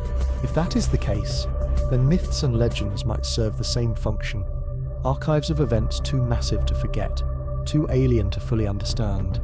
Consider the global flood myths, from the Epic of Gilgamesh in Mesopotamia to the story of Noah in the Bible, from the Aztec tale of the world drowning to Native American legends of rising waters. The theme is universal, a civilization destroyed by floods, with only a few survivors carrying memory into the future. Mainstream scholars explain this as coincidence, the natural result of many societies experiencing localized floods. But the sheer consistency of the imagery, the deluge, the ark or raft, the divine warning, the rebirth, suggests something larger. What if these are not separate stories at all, but fragments of a single event, the drowning of a civilization so old we barely remember it, preserved as myth because myth was the only medium available to carry it across millennia? The same pattern emerges in stories of fire from the sky. Ancient peoples across continents told of suns that fell, of stars that burned the earth, of gods who unleashed weapons brighter than lightning. The Sanskrit epics of India describe battles with weapons that sound eerily like nuclear arms, blasts that turned sand into glass, warriors whose hair and nails fell out, cities that crumbled into ash. We dismiss this as poetic metaphor because we cannot conceive of nuclear fire in antiquity. But we know from our own existence that such fire is possible. We know it can leave marks in stone, in glass, in isotope, and when we find vitrified forts in Scotland, fused into glass by heat too intense for wood fires, or when we stumble upon deserts of glass in Libya, identical to the glass created at modern test sites, the echoes grow louder, myth and geology begin to rhyme. Even creation stories may carry echoes of lost knowledge. Many cultures describe first people who were destroyed before the current age of humanity. The Mayans spoke of earlier worlds built and destroyed before ours. Hindu cosmology describes cycles of creation and destruction, civilizations rising and falling in endless repetition. The Greeks told of the ages of man, golden, silver, bronze, heroic, iron, each one ending in collapse, only for another to take its place. These aren't just tales of morality or allegory. They sound like memory, like dim recollections of cycles of civilization long erased, preserved not in stone or artifact, but in story. If humans or near-humans existed in advanced forms before us, their rise and fall may live on only in the myths of those who survived the aftermath. Even language itself may hide these traces.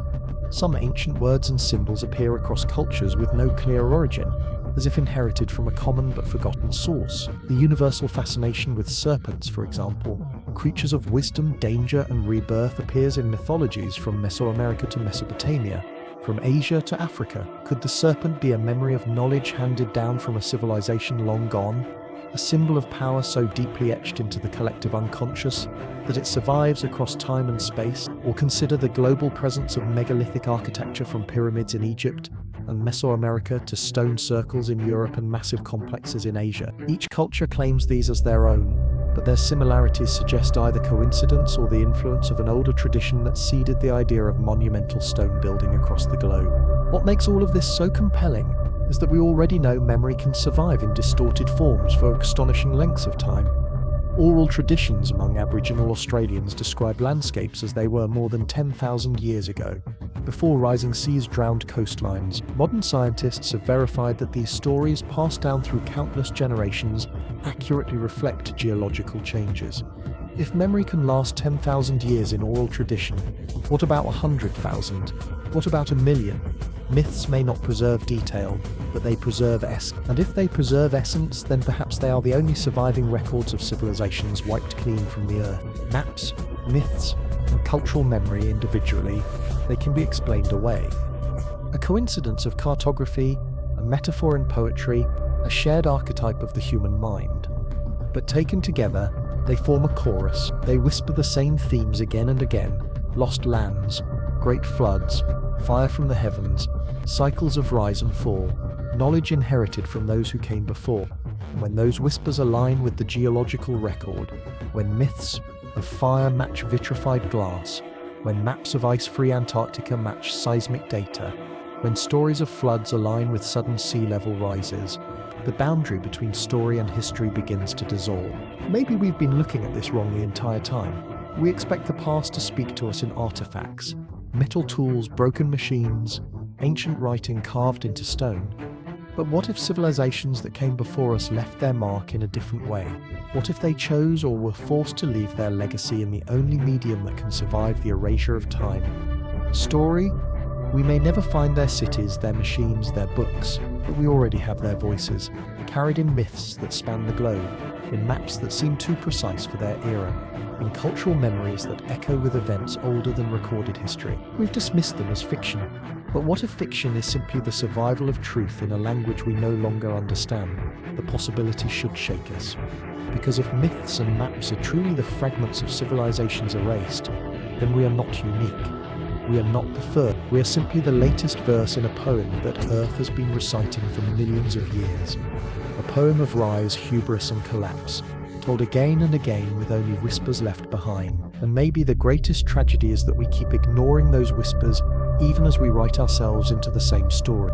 All across the world, scattered on every continent, there are stones that don't seem to belong, stones cut with impossible precision, lifted to heights that even modern cranes would struggle to manage, arranged in patterns so exact they align with the stars themselves. We call them megaliths, great stones, monuments of the ancient world.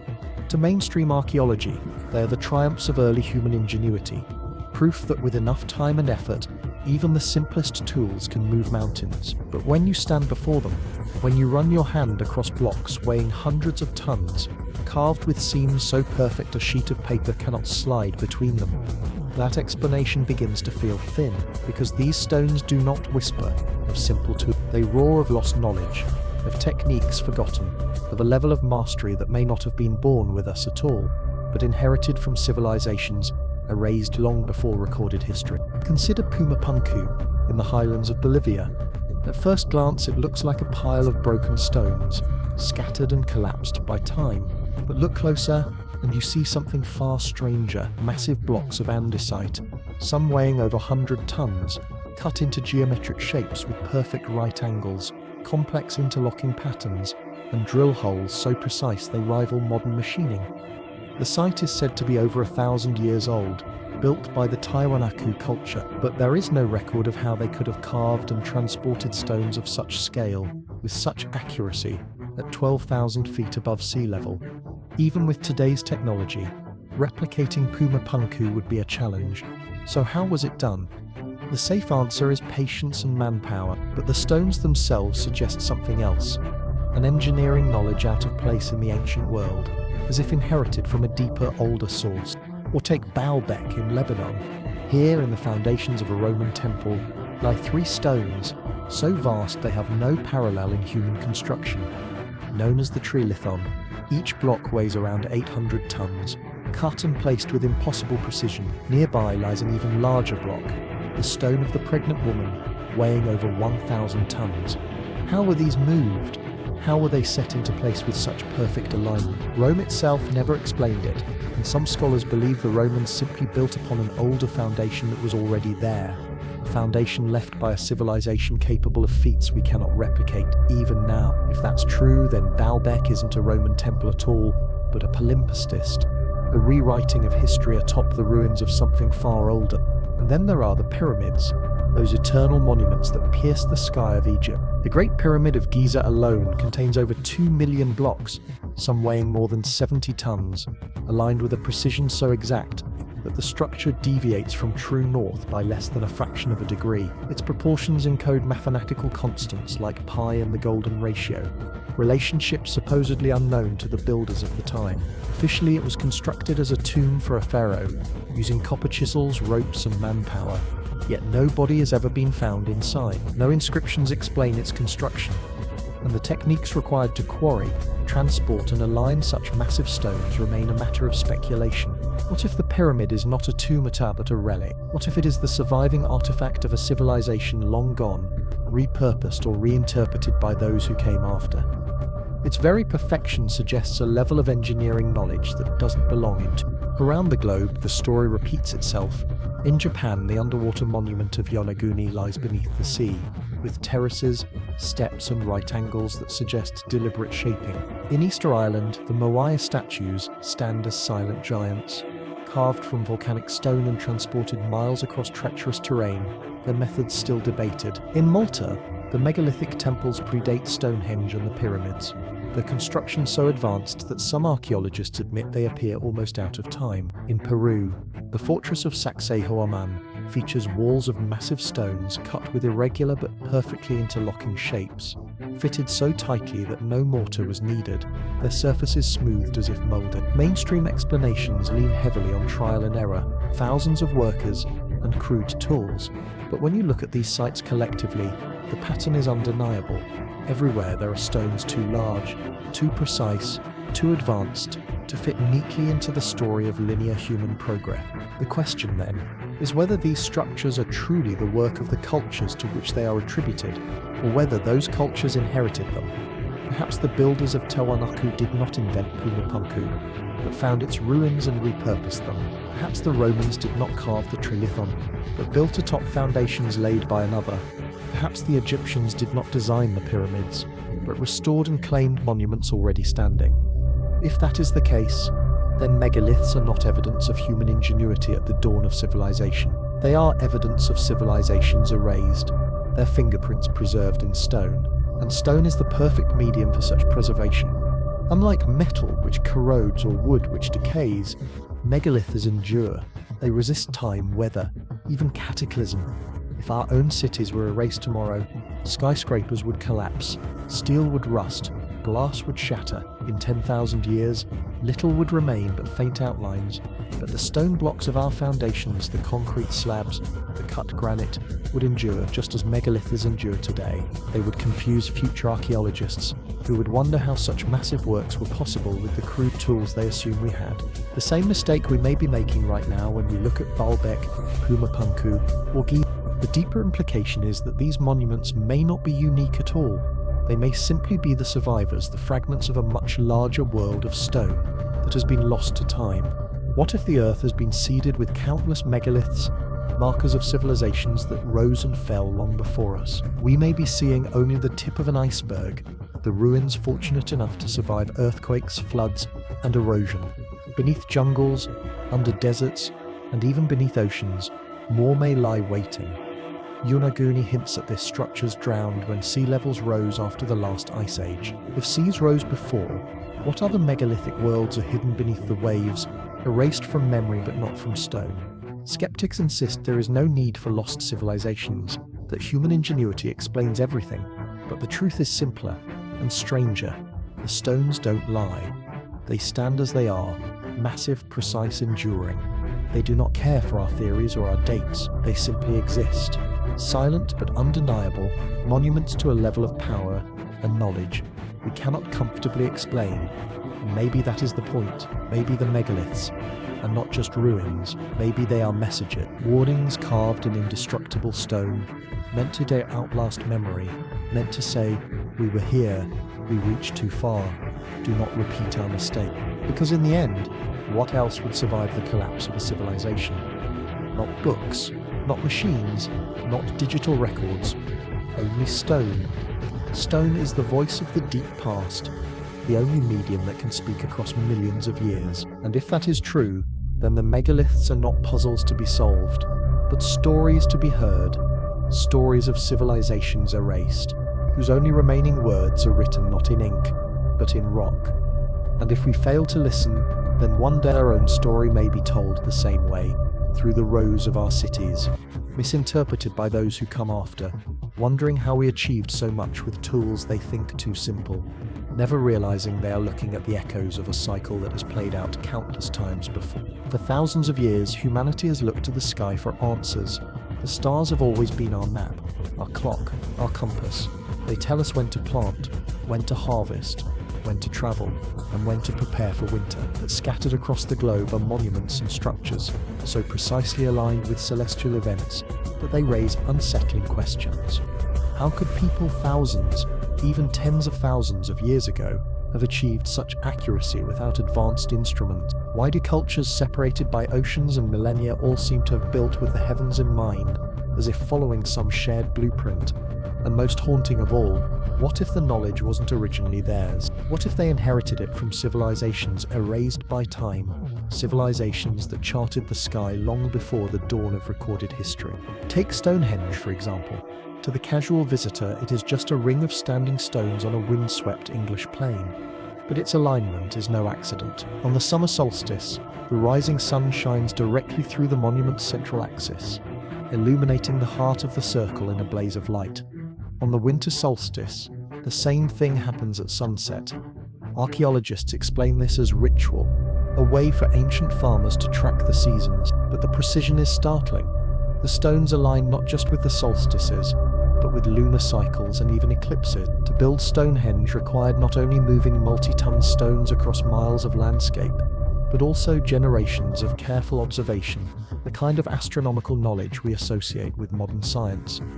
And Stonehenge is not unique. Similar alignments appear in megalithic sites across Europe, from Ireland's Newgrange, where the rising sun on the winter solstice illuminates a chamber built over 5,000 years ago, to the passage tombs of Brittany and the stone rows of Karnak. These are not random structures. They are observatories carved into the landscape, their builders obsessed with the sky. Travel across the ocean to the Americas, and the story repeats. In Mexico, the pyramids of Teotihuacan are laid out with such precision that their central avenue aligns with celestial events, and their pyramids mirror the arrangement of the stars in Orion's belt. The Maya, masters of time, built temples that tracked equinoxes and solstices with dazzling accuracy. At Chichen Itza, the pyramid of Kukulkan becomes a living calendar. On the equinox, the setting sun casts a shadow of a serpent slithering down its staircase, a dance of light and shadow that still stuns crowds today. The Maya calendar itself was so advanced it could predict solar and lunar eclipses centuries in advance. How did a civilization with no telescopes, no computers, achieve such mastery of celestial cycles? Mainstream explanations speak of careful observation across generations. But what if their knowledge was not wholly their own? What if they were building upon fragments inherited from a much older tradition, one that predated even their ancestors? And then there is Egypt. The Great Pyramid of Giza, already a mystery for its engineering, is also aligned with uncanny precision to the cardinal directions, deviating from true north by less than a fraction of a degree. Its layout, along with the neighboring pyramids, is said to mirror Orion's belt, while shafts within the pyramid point directly to significant stars such as Sirius and Alnitak. To align structures of such massive scale with the stars requires not just observation, but advanced mathematical and architectural understanding. Egyptologists credit the ingenuity of ancient surveyors, but some researchers argue that the alignments suggest knowledge of precession, the slow wobble of Earth's axis that alters the position of stars over tens of thousands of years. If true, then whoever designed the pyramids wasn't just building for their own time, they were building for eternity, encoding cosmic cycles that span millennia. Could such knowledge really have come from scratch? Or was it the echo of a science known to a civilization long before the Egyptian? We see the same mysteries in South America. The Nazca lines, etched into the Peruvian desert, are more than just animal shapes and abstract figures. Many of them align with solstices, equinoxes, and star risings. From the ground they are almost invisible, yet from the air they form a celestial map, as though meant to be seen from above, or preserved for eyes that understood their purpose. At Machu Picchu, the Intihuatana stone, the hitching post of the sun, marks the exact point where the sun stands directly overhead at noon. casting no shadow. Across the Inca world, temples and fortresses align with the rising and setting of stars, as though the builders were stitching heaven and earth together. Even older mysteries deepen the puzzle. In Turkey, at Göbekli Tepe, a site more than 11,000 years old, massive carved pillars are arranged in circles that some researchers believe align with specific constellations. This site predates agriculture, cities, even writing, yet it displays symbolic carvings and alignments that suggest an advanced awareness of the cosmos. According to conventional history, people of that era were simple hunter-gatherers, but Göbekli Tepe defies that story. It suggests that even at the dawn of civilization, there was already knowledge of the stars, which raises the question, where did that knowledge come from? What makes this even stranger is how consistent these alignments are across cultures that supposedly never met. Orion's belt appears again and again, in Egypt, in Teotihuacan, in the myths of the Dogon people of Mali, who claim knowledge of Sirius B, a star invisible to the naked eye. The Pleiades, the cluster of seven sisters, are revered by cultures from Greece to the Pacific Islands, always described with similar stories of pursuit and protection. The solstices and equinoxes are celebrated everywhere, from Europe to Asia to the Americas, often tied to monuments that align precisely with those celestial moments. It is as though humanity, separated by oceans and time, was drawing from the same manual, following the same instructions written in the stars. But if the builders were truly independent, why the same obsessions, the same alignments, the same myth? Perhaps the answer is simple, because they were inheriting fragments of a far older knowledge, passed down in whispers, preserved in stone. If a civilization existed tens of thousands, even millions of years ago, its technology would be gone, but its knowledge, especially of the sky, could endure. The stars are eternal. Their positions shift only slowly, predictably, across ages. If a lost civilization charted the heavens, that knowledge could be preserved in story, in symbol, in architecture, even after the civilization itself vanished. And perhaps that is exactly what we see: Stonehenge, the pyramids, Machu Picchu, Göbekli Tepe. They may not just be monuments to the cultures that built them, they may be monuments to knowledge too ancient to name. Knowledge inherited from those who came before, encoded in alignments that speak to eternity. Skeptics argue that such alignments are inevitable, that given enough structures, some will line up with the stars by coincidence. But coincidence does not explain the precision, nor the repetition, nor the cultural obsessions with specific celestial bodies. Coincidence does not explain the Great Pyramid's near-perfect cardinal orientation, or Newgrange's solstice chamber, or the equinox serpent of Chichen Itza. Coincidence cannot account for the global pattern, the same themes repeating in stone across oceans and continents. In cultures with no known contact, something deeper is at work, and maybe that something is memory, the memory of a time when the stars were mapped, not by our ancestors, but by civilizations erased long before them. If that is true, then these alignments are not just curiosities, they are messages. They are the fingerprints of forgotten civilizations carved into the earth so that anyone might one day see and understand. They are proof that we are not the first to look to the sky with understanding. And perhaps they are warnings too, because civilizations that mastered the stars still fell. Their knowledge survived encoded in myth and stone, but their worlds did not. And if we are indeed inheriting their legacy, then the stars are not just guides. They are reminders. They remind us that no matter how advanced, no matter how eternal we believe ourselves to be, every civilization is only a moment in the vast timeline of the cosmos. The stars will outlast us all. History is supposed to be a straight line. We are taught that humans rose from primitive hunters, discovered fire, built tools, settled into agriculture, and slowly climbed toward industry and technology. But scattered across the world are objects that defy this story, artifacts so out of place in time that they seem impossible. Items that suggest someone had advanced knowledge or technology long before our ancestors were supposedly capable of it. These are called oparts, or out-of-place artifacts.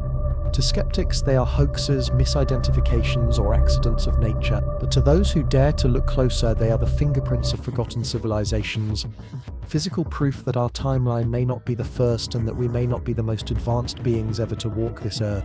One of the most famous examples is the Antikythera mechanism, pulled from a shipwreck off the coast of Greece in 1901. It was at first just a corroded lump of bronze, but as researchers studied it, They realized it was something extraordinary, a complex geared device, a kind of analog computer capable of predicting eclipses, planetary positions, and lunar cycles with astonishing accuracy. The mechanism dates to around 100 BCE, centuries before clockwork of such sophistication was thought possible.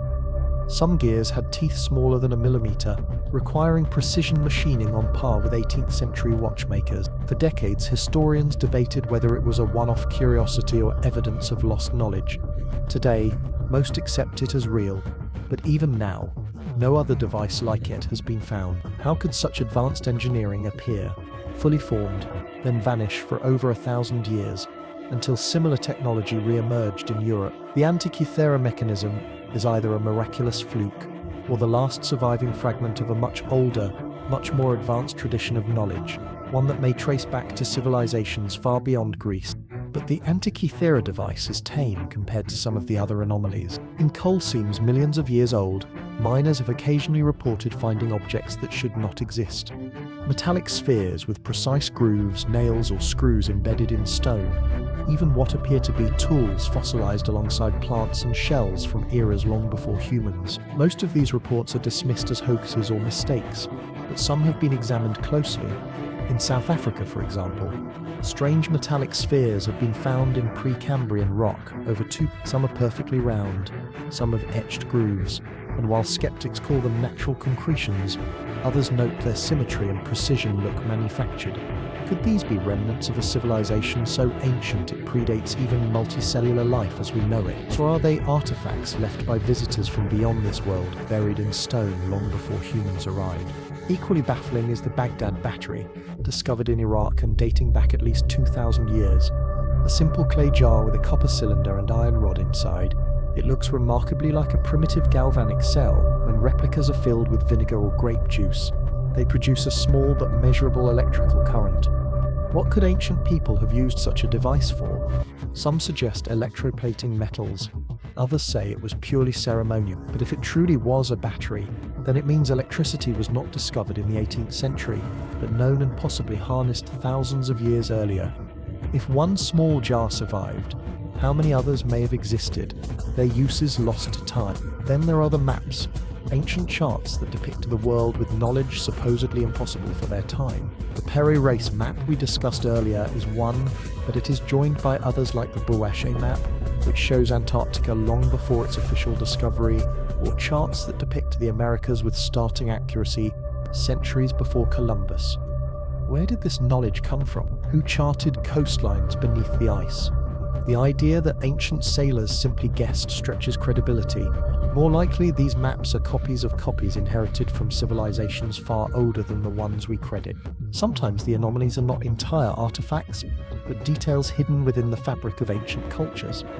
In India, descriptions of vandanas, flying machines powered by mysterious energies, fill Sanskrit texts, thousands of years old. They are described with such precision that they read like technical manuals rather than myths. Details of propulsion, of materials, of aerial battles fought high above the earth. In Mesopotamia, the Sumerians spoke of the Anunnaki, gods who descended from the heavens and brought knowledge of architecture, astronomy, and law. Were these simply allegories, or were they distorted memories of advanced beings, whether human or not, who once walked the earth? One of the strangest out-of-place artifacts is not physical, but genetic. In recent years, scientists studying human DNA have found anomaly sequences that don't appear to match natural evolutionary pathways, hints of manipulation or insertion that seem artificial. Some interpret this as evidence of ancient genetic engineering, a civilization experimenting with life itself. If true, then humans may not just be the heirs of forgotten civilizations, but their direct creation. And if that is the case, then what we call myths of gods shaping humanity in their image may not be myths at all, but encoded memories of scientific interventions carried out millions of years ago. Another category of anomalies is geological vitrification, stone structures that appear to have been melted, fused into glass by heat far greater than any natural fire. In Scotland, dozens of hill forts show walls that were fused into glassy slag, as though subjected to temperatures higher than modern blast furnaces. The official explanation is burning, yet no wooden fire can reach such intensity. The vitrification looks disturbingly like the effects of nuclear blasts. Similar glassy surfaces appear in the deserts of Libya and Egypt, identical to the glass created in nuclear tests in the 20th century. If ancient civilizations experimented with energy on this scale, their ruins would look exactly like this: melted stone, fused sand, isotopic anomalies hidden in the soil. And isn't that precisely what we find? Skeptics argue that every opart has a natural explanation, and perhaps some do. The spheres may be natural concretions. The Baghdad battery could have been a ritual jar. The coal-embedded artifacts may be misdated or intrusion. But when you take them together, when you step back and see the pattern, it becomes harder to dismiss. Over and over we see objects and structures that don't belong in their time. Knowledge appearing centuries or millennia before it should. Technologies that vanish without a trace, only to be rediscovered much later. That is not coincidence. That is memory. That is inheritance. These are the fragments of civilizations that rose and fell long before us. Their artifacts scattered like breadcrumbs across the ages, daring us to piece them together. And here is the uncomfortable truth. If our civilization collapsed tomorrow, we would leave behind exactly the same kinds of anomalies. A single laptop fossilized in ash would puzzle future archaeologists. A plastic bottle trapped in stone would look impossible for its time. A fragment of metal alloy embedded in coal would make no sense. Our skyscrapers would crumble, our satellites would fall, but a few fragments would endure, scattered and mysterious, out of place in the timeline of whoever came next. That is what oparts are, not mistakes, not hoaxes, but the survivors of civilizations erased. Artifacts that slipped through time to remind us that history is not as simple as we think. Because if you look closely, the pattern is undeniable. Civilizations rise, they achieve wonders, they collapse, their artifacts scatter, buried in stone, hidden in myth, preserved by accident. And each time a new civilization emerges, it thinks itself the first, the pinnacle, the only one, until it too is buried, leaving behind anomalies for the next to find. We may be just another chapter in that cycle, our future artifacts destined to confuse those who will come after us.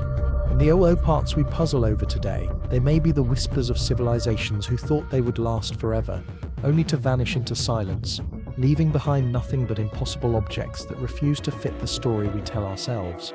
History books like to give us neat answers. Civilizations rise, they fall, and we always have a reason: invasion, famine, climate change, internal corruption. But if you look closer, there are moments in history where entire cultures, sophisticated, advanced and thriving, simply vanish, leaving behind ruins, fragments of writing, or silent cities reclaimed by the earth. Archaeologists try to explain these disappearances with practical theories, but the truth is far murkier.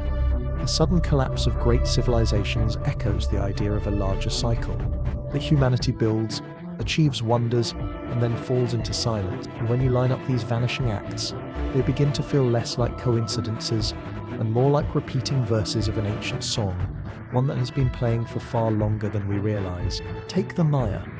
For centuries, they ruled over vast swaths of Central America, building towering pyramids, mastering astronomy, developing one of the most advanced written languages of the ancient world. Their cities, Tikal, Palenque, Copan, were bustling centers of politics, science and art. And then, around the 9th century, something happened. Great cities were abandoned, construction stopped, populations dwindled. By the time the Spanish arrived centuries later, the once mighty Maya civilization had dissolved into scattered villages. Scholars argue over explanations: prolonged drought, soil exhaustion, warfare or rebellion. And yet, none of these fully account for the scale of the collapse. How could a civilization so advanced in science and agriculture fail to adapt? Why did entire regions empty out almost simultaneously, as if some hidden hand had swept them away? To this day, the Maya collapse remains one of history's most haunting mysteries. The Indus Valley civilization tells a similar story. Flourishing around 200 and 500 BCE in what is now Pakistan and northwest India, it was one of the world's first great urban cultures. The cities of Harappa and Mohenjo-Daro featured advanced plumbing, standardized weights and measures, and carefully planned grid layouts, achievements unmatched by many later empires. Their writing system, still undeciphered, suggests a rich and complex culture, and then suddenly it was gone. By 1900 BCE, the great cities were abandoned, their people scattered. Unlike Mesopotamia or Egypt, the Indus left behind no record of kings, no tales of conquest, no clear narrative of decline, just silence. Theories abound: shifting rivers, climate change, invasion, but none fully explain how such a sophisticated and widespread civilization could dissolve so completely that even its language was lost. It is as though the Indus people simply vanished, their story erased from the record of human history. The ancestral Puebloans of the American Southwest built great cliff dwellings at places like Mesa Verde and Chaco Canyon. They constructed roads, irrigation systems, and ceremonial centers aligned with celestial events. For centuries, their culture thrived in the desert. Then, in the late 13th century, they left. Entire settlements were abandoned, cliff houses emptied, ceremonial centers deserted. Where did they go? Why did they leave? Archaeologists suggest drought, resource depletion, or conflict, but no clear evidence points to a single cause. What remains are empty dwellings carved into stone, haunting reminders of a people who disappeared into mystery. Even the legendary city of Cahokia, near modern St. Louis, tells a similar tale. At its height around 1100 CE, Cahokia was larger than London, with tens of thousands of residents and massive earthen mounds rivaling the pyramids in scale. It was the largest city in pre-Columbian North America, a center of trade, culture, and ceremony. And yet, by the 14th century, it was abandoned. No one knows why. Disease, war, climate change, each is possible, but none conclusive. What is clear is that a thriving metropolis vanished, leaving behind only silent mounds that rise like ghosts from the plains. Across the ocean, the Olmec, the mother culture of Mesoamerica, rose to prominence centuries before the Maya, carving colossal stone heads, developing early writing, and influencing every civilization that followed. And then, without clear reason, their cities were abandoned. Their legacy survived in the cultures they inspired, but the Olmec themselves faded, leaving behind only stone monuments as clues to their existence. The mystery extends further back. Around 100 BCE, much of the Mediterranean world collapsed in what historians call the Bronze Age collapse. Great empires, the Mycenaeans, the Hittites, the Minoans, fell almost simultaneously. Cities were burned, trade networks disintegrated, literacy disappeared for centuries. The causes remain debated: invasions by the Sea Peoples, earthquakes, drought. But the scale of the collapse suggests something more than coincidence. How could so many powerful civilizations fall within a single century? Some researchers even speculate about catastrophic events, volcanic eruptions, asteroid impacts, or pandemics that could have reset entire regions of the world. Whatever the cause, the Bronze Age collapse plunged humanity into a dark age from which it took centuries to recover. And then there is Easter Island, or Rapa Nui. Famous for its Moai statues, giant stone heads gazing silently across the land, the island was once home to a thriving culture that erected these monuments with astonishing skill. But by the time European explorers arrived, the society had collapsed into chaos, its population decimated. The standard explanation is ecological disaster. The islanders cut down too many trees, leading to soil erosion, famine, and conflict. But recent studies suggest the collapse was more complex, perhaps accelerated by disease and slave raids. Still, the mystery remains. How could a people capable of carving and moving hundreds of massive statues suddenly fall into ruin? What drove them to abandon their monumental projects and leave their island littered with unfinished giants? These vanishings are unsettling, not just because of what they suggest about fragility, but because they fit into a larger pattern. Civilizations rise, build wonders, master knowledge, and then sometimes without warning they disappear. And what if this pattern is not limited to the last few thousand years? What if it stretches back millions? The ruins we see today may not be the first chapter in this story, but simply the latest. If entire civilizations like the Indus or the Maya can vanish so thoroughly that their languages, technologies, and histories are erased, what might have happened to civilizations far older whose existence would leave even fewer traces? Imagine for a moment if our own world collapsed. Within centuries, our skyscrapers would crumble, our satellites would fall, our networks would vanish. Within millennia, almost everything we've built would be gone, buried beneath forests, deserts, and ocean. All that would remain would be fragments, strange artifacts in layers of stone, stories carried forward in myth, ruins swallowed by earth. To future archaeologists, our civilization might look like a mystery, just as the Maya, the Indus, or Cahokia look to us now. If this can happen within a few centuries, how many times could it have happened over millions of years? How many worlds could have risen and fallen, leaving behind only whispers? The disappearances of these cultures are not just tragedies of the past, they are warnings. They remind us how fragile civilization really is, how easily complex societies can unravel under pressures we think we are immune to. Drought, disease, war, environmental collapse, all of these have ended great cultures before, and if civilizations have risen and fallen countless times in Earth's deep history, then we are simply one more iteration, one more fragile society perched on the edge of the unknown. The ruins we marvel at today, the pyramids, the mounds, the stoneheads, may not just be relics of ancient peoples, they may be echoes of a cycle that has repeated itself again and again, civilizations rising to brilliance before vanishing into silence. And the haunting question remains, if so many vanished in the last few thousand years, what disappeared in the millions before? Civilizations rise, civilizations fall, but sometimes it isn't gradual, sometimes it isn't corruption, famine, or war that brings the end. Sometimes the Earth itself delivers the blow, sudden and merciless. Asteroids, supervolcanoes, pole shifts, massive solar storms, planetary resets that erase everything in their path. To us, these events feel like distant threats, the stuff of science fiction, but history, both the written kind and the geological kind, tells us they are terrifyingly real. And if we dare to ask whether other advanced civilizations might have walked the Earth before us, then we also have to ask, how many of them were swept away by these cataclysms, their achievements erased so thoroughly that we barely even suspect they existed?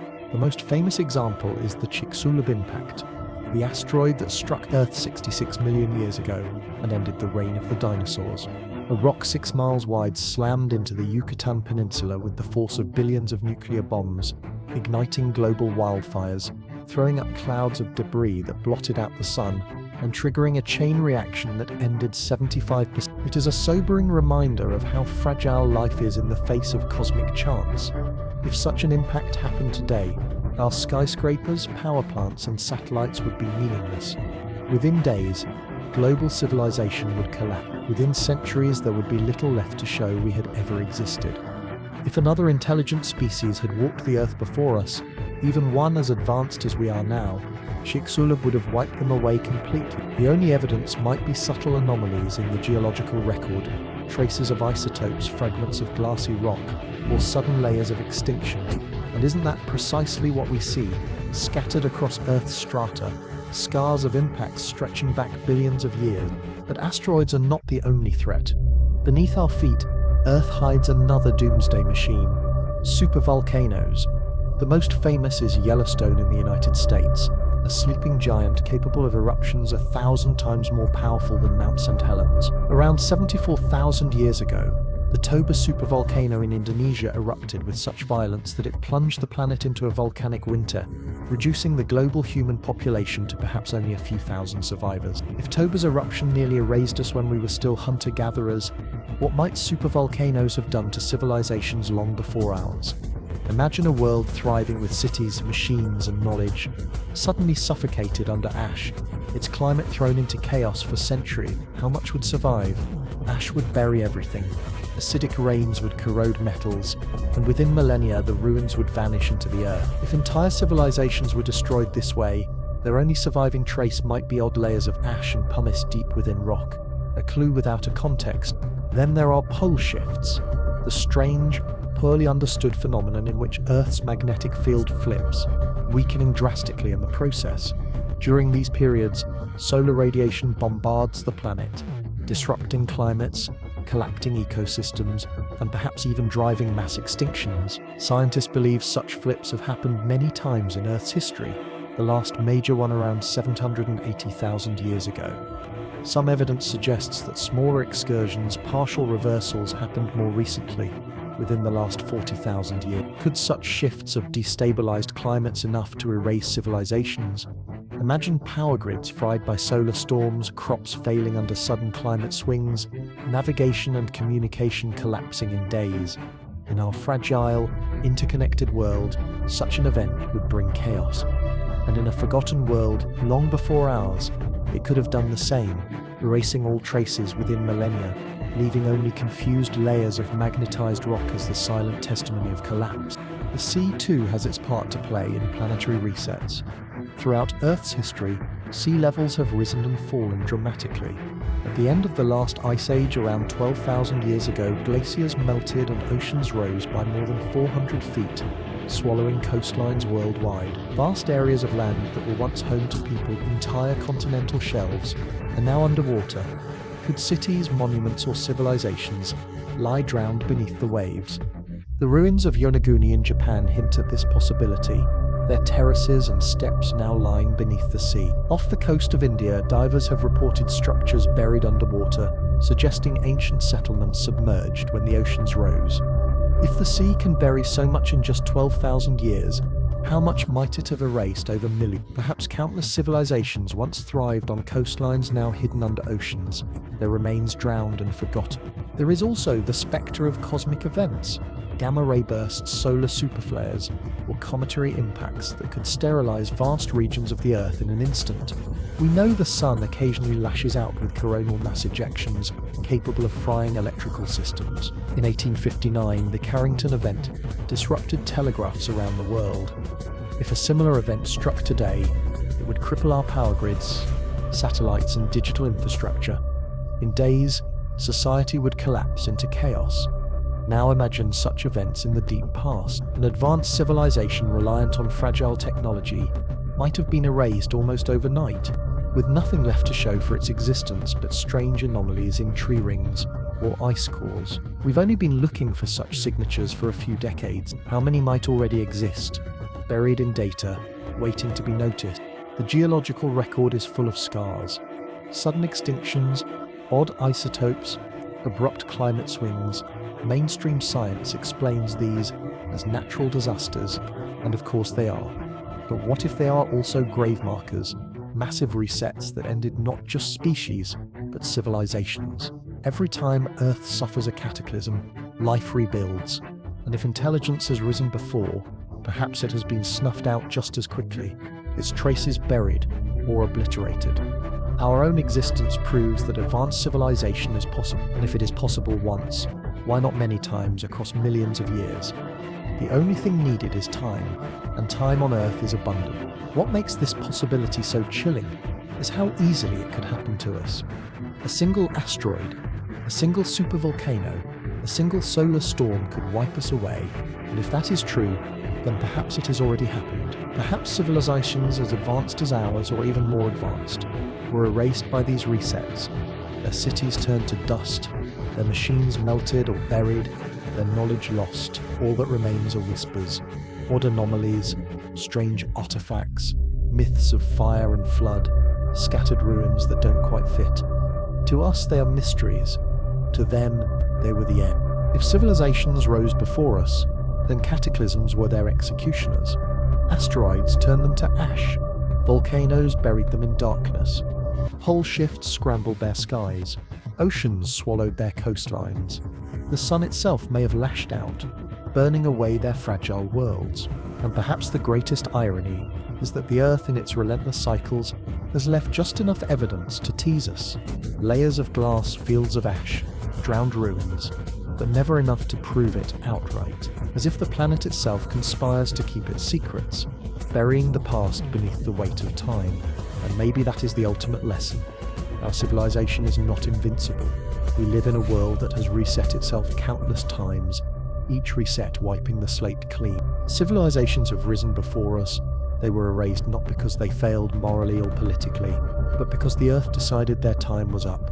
We may think of ourselves as permanent, as eternal, but we are just one more experiment in a planet that has destroyed worlds before and will destroy worlds again. Human memory is fragile.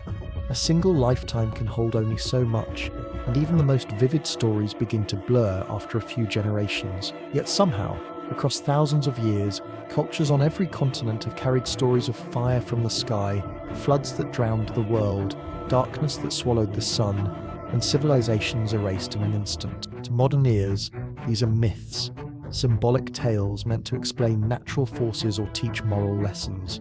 But what if they are more than that? What if they are the echoes of real events, preserved not in stone or artifact, but in memory, compressed into myth, distorted by time, yet still carrying the essence of something humanity lived through long ago? What if myths are the only surviving testimony of civilizations that came before, whispers of survival passed down through ages of silence? Take the Great Flood.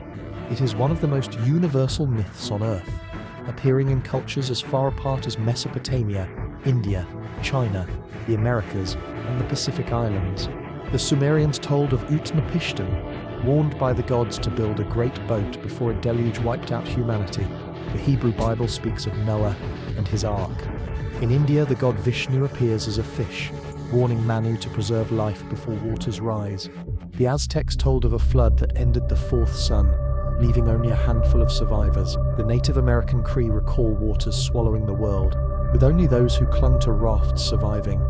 How could so many unrelated cultures invent the same story? The simplest explanation is that it actually happened, that at some point in deep history, a flood of unimaginable scale erased entire civilizations, and the survivors carried the memory forward.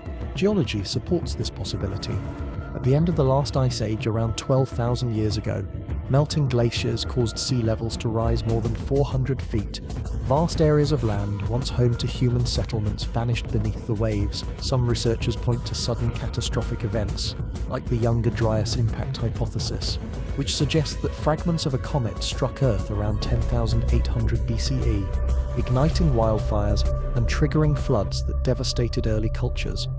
Could this be the true origin of the flood myths? A global disaster that nearly erased humanity, remembered not through books but through story, passed from survivor to survivor until it became legend. But floods are only one kind of memory. Fire from the sky is another. Ancient myths often describe stars falling, suns crashing to earth, or gods wielding weapons of unimaginable heat. In the Sanskrit epics of India, the Mahabharata and Ramayana, entire battles are described with imagery eerily reminiscent of nuclear war. Weapons that shone brighter than 1,000 suns, blasts that turned sand into glass, warriors whose hair and nails fell out after exposure. For centuries, these descriptions were dismissed as poetry. Yet when archaeologists discovered vitrified forts in Scotland and deserts of glass in Libya, the parallels grew harder to ignore. Could these myths be distorted memories of cataclysms, whether cosmic impacts, volcanic eruptions, or even technologies from civilizations lost to time? Darkness too appears in global memory. The Norse spoke of Ragnarok, the twilight of the gods, when the sun would vanish and the world would freeze before being born anew. The Aztecs described earlier ages of humanity destroyed by sunless nights. In Chinese legend, the sky once cracked, and a goddess repaired it with colored stones.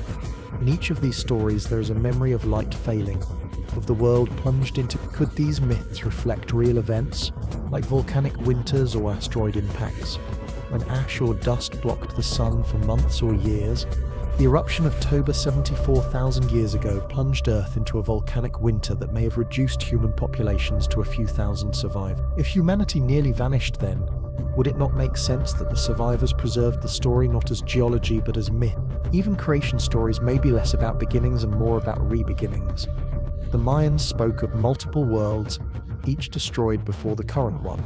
Hindu cosmology describes yugas, ages of humanity that rise and fall, ending in destruction before starting again. The Greeks told of the ages of man: golden, silver, bronze, heroic, iron, each age falling into ruin before the next begins. What if these are not symbolic at all, but cultural memories of civilizations erased, with each world or age representing not a philosophical cycle but a real one? Each collapse would erase knowledge, forcing survivors to rebuild, carrying forward only fragments of memory that over time became myth. The most fascinating part is how accurate memory can be across immense spans of time. Aboriginal Australians have oral traditions describing landscapes as they were more than 10,000 years ago, before rising seas drowned coastlines. Modern science has confirmed that these stories are accurate reflections of real geological changes. If oral tradition can preserve truth for 10,000 years, why not 20,000?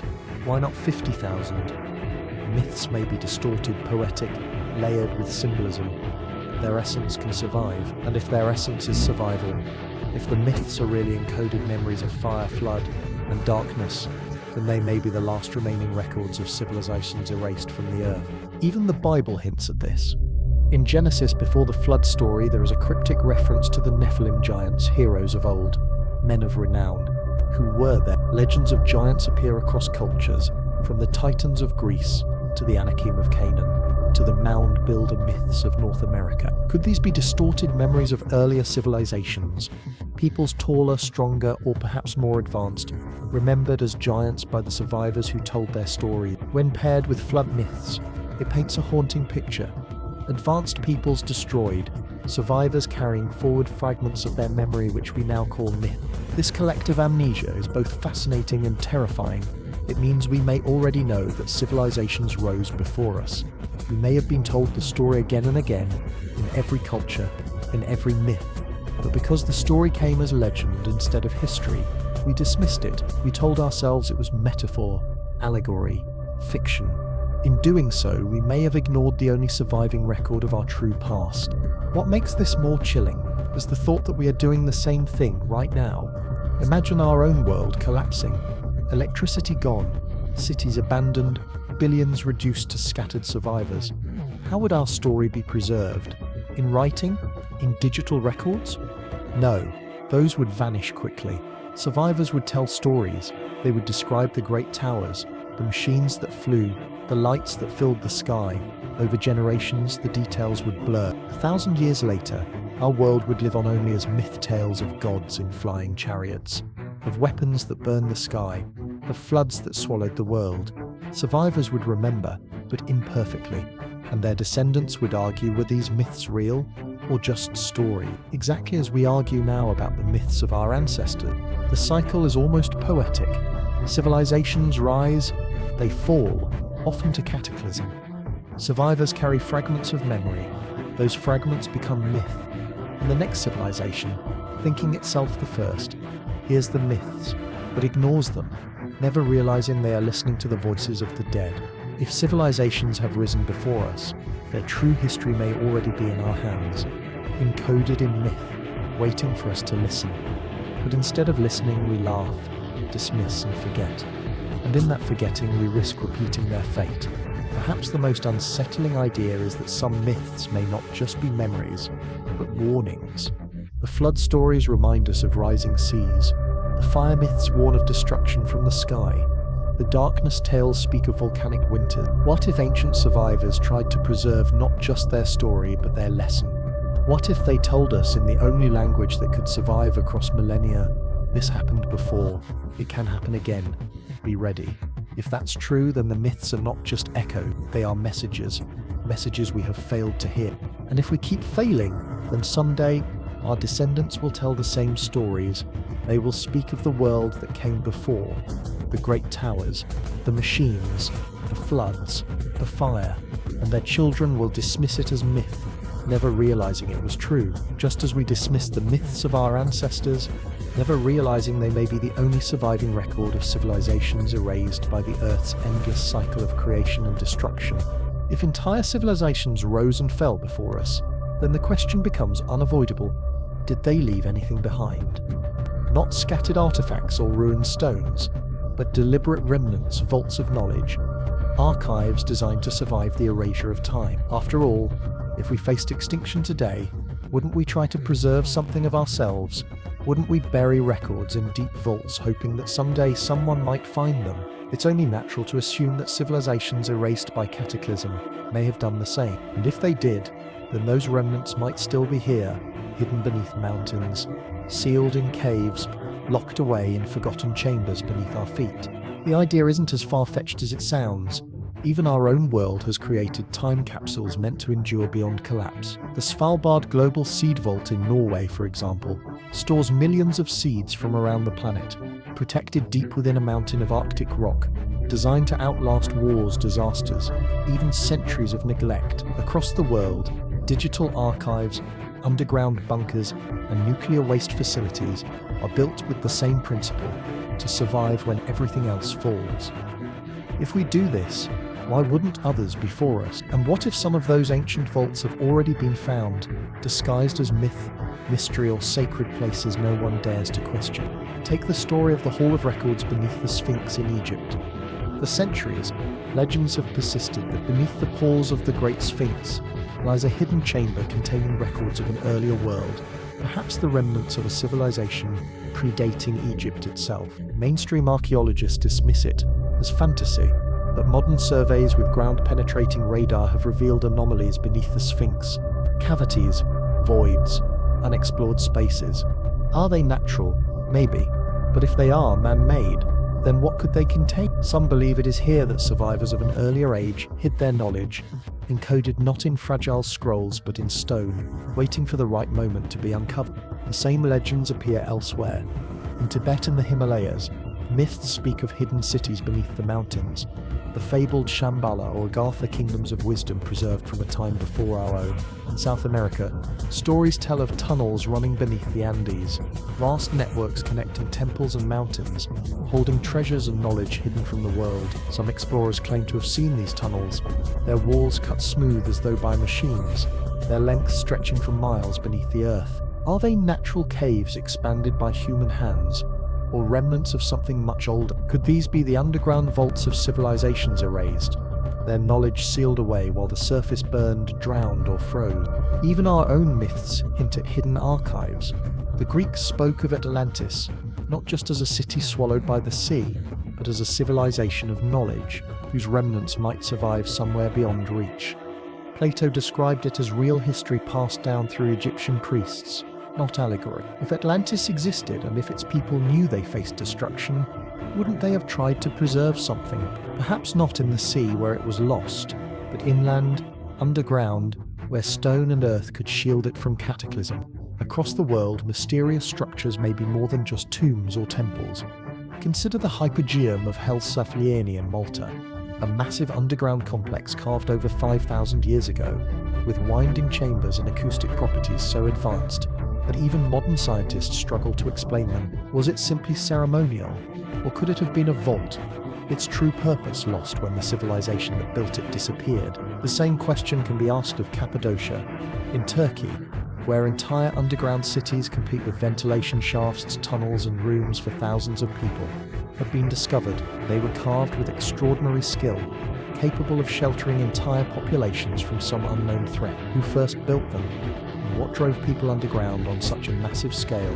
Were they hiding from invaders or from something far more catastrophic? There are also whispers of forbidden archives, hidden collections of knowledge guarded by elites or secret societies, said to hold records of the world before our own. Some point to the Vatican's secret archives, where millions of documents are locked away, inaccessible to the public. They're simply historical records, or could they include fragments of knowledge preserved from earlier ages, suppressed because they don't fit the official story? In India, certain temples are said to contain sealed chambers that no one may open, guarded by curses and warnings of doom. In South America, caves are rumored to house golden libraries, metal books inscribed with the knowledge of forgotten civilizations. Some explorers claim to have seen these libraries, though their accounts vanish into obscurity, ridiculed or dismissed. But the pattern remains. Wherever you look, there are stories of hidden records, sealed away from time. Even nature itself may serve as an archive.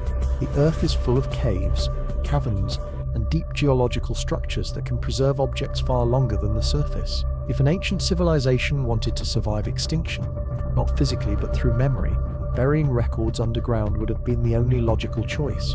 We know from archaeology that artifacts left in caves endure for tens of thousands of years, preserved from weather and erosion. If earlier civilizations existed, caves would be their vaults, waiting for someone, maybe us, to rediscover them. The deeper question is this: if such vaults exist, why haven't we found them? The answer may be that we already have, but we've misinterpreted them. We've called them tombs, temples, or myths, never realizing they might be archives, or perhaps they remain hidden, their entrances collapsed or sealed, their guardians long gone. The Earth is vast, and we have explored only a fraction of it. Entire cave systems remain unmapped. Vast stretches of desert and jungle hide ruins beneath the surface. The oceans covering most of our planet conceal untold secrets in their depths. The remnants of earlier civilizations may be all around us, but buried in places we have yet to look, or in plain sight, disguised as monuments we think we understand. If this is true, then humanity lives atop a palimpsest, a planet written and rewritten with civilizations, each leaving fragments, each erased in turn. We are not the first, and perhaps not the last, and maybe, just maybe, survivors of earlier worlds left us warnings, encoded in these hidden vaults, waiting for us to uncover them before we too face the same fate. What if the Hall of Records is real, and inside is the story of a world destroyed by flood? What if the golden libraries of South America hold the history of fire from the sky? What if the underground cities were not just shelters but testaments, proof that the people of a forgotten world tried to endure beneath the earth when the surface turned deadly? The thought is almost unbearable, because it implies we are surrounded by ghosts, not the ghosts of people, but of civilizations. Their voices are locked away in stone chambers, their warnings sealed beneath deserts and mountains, their stories waiting in silence while we pretend we are the first to dream, to build, to fall.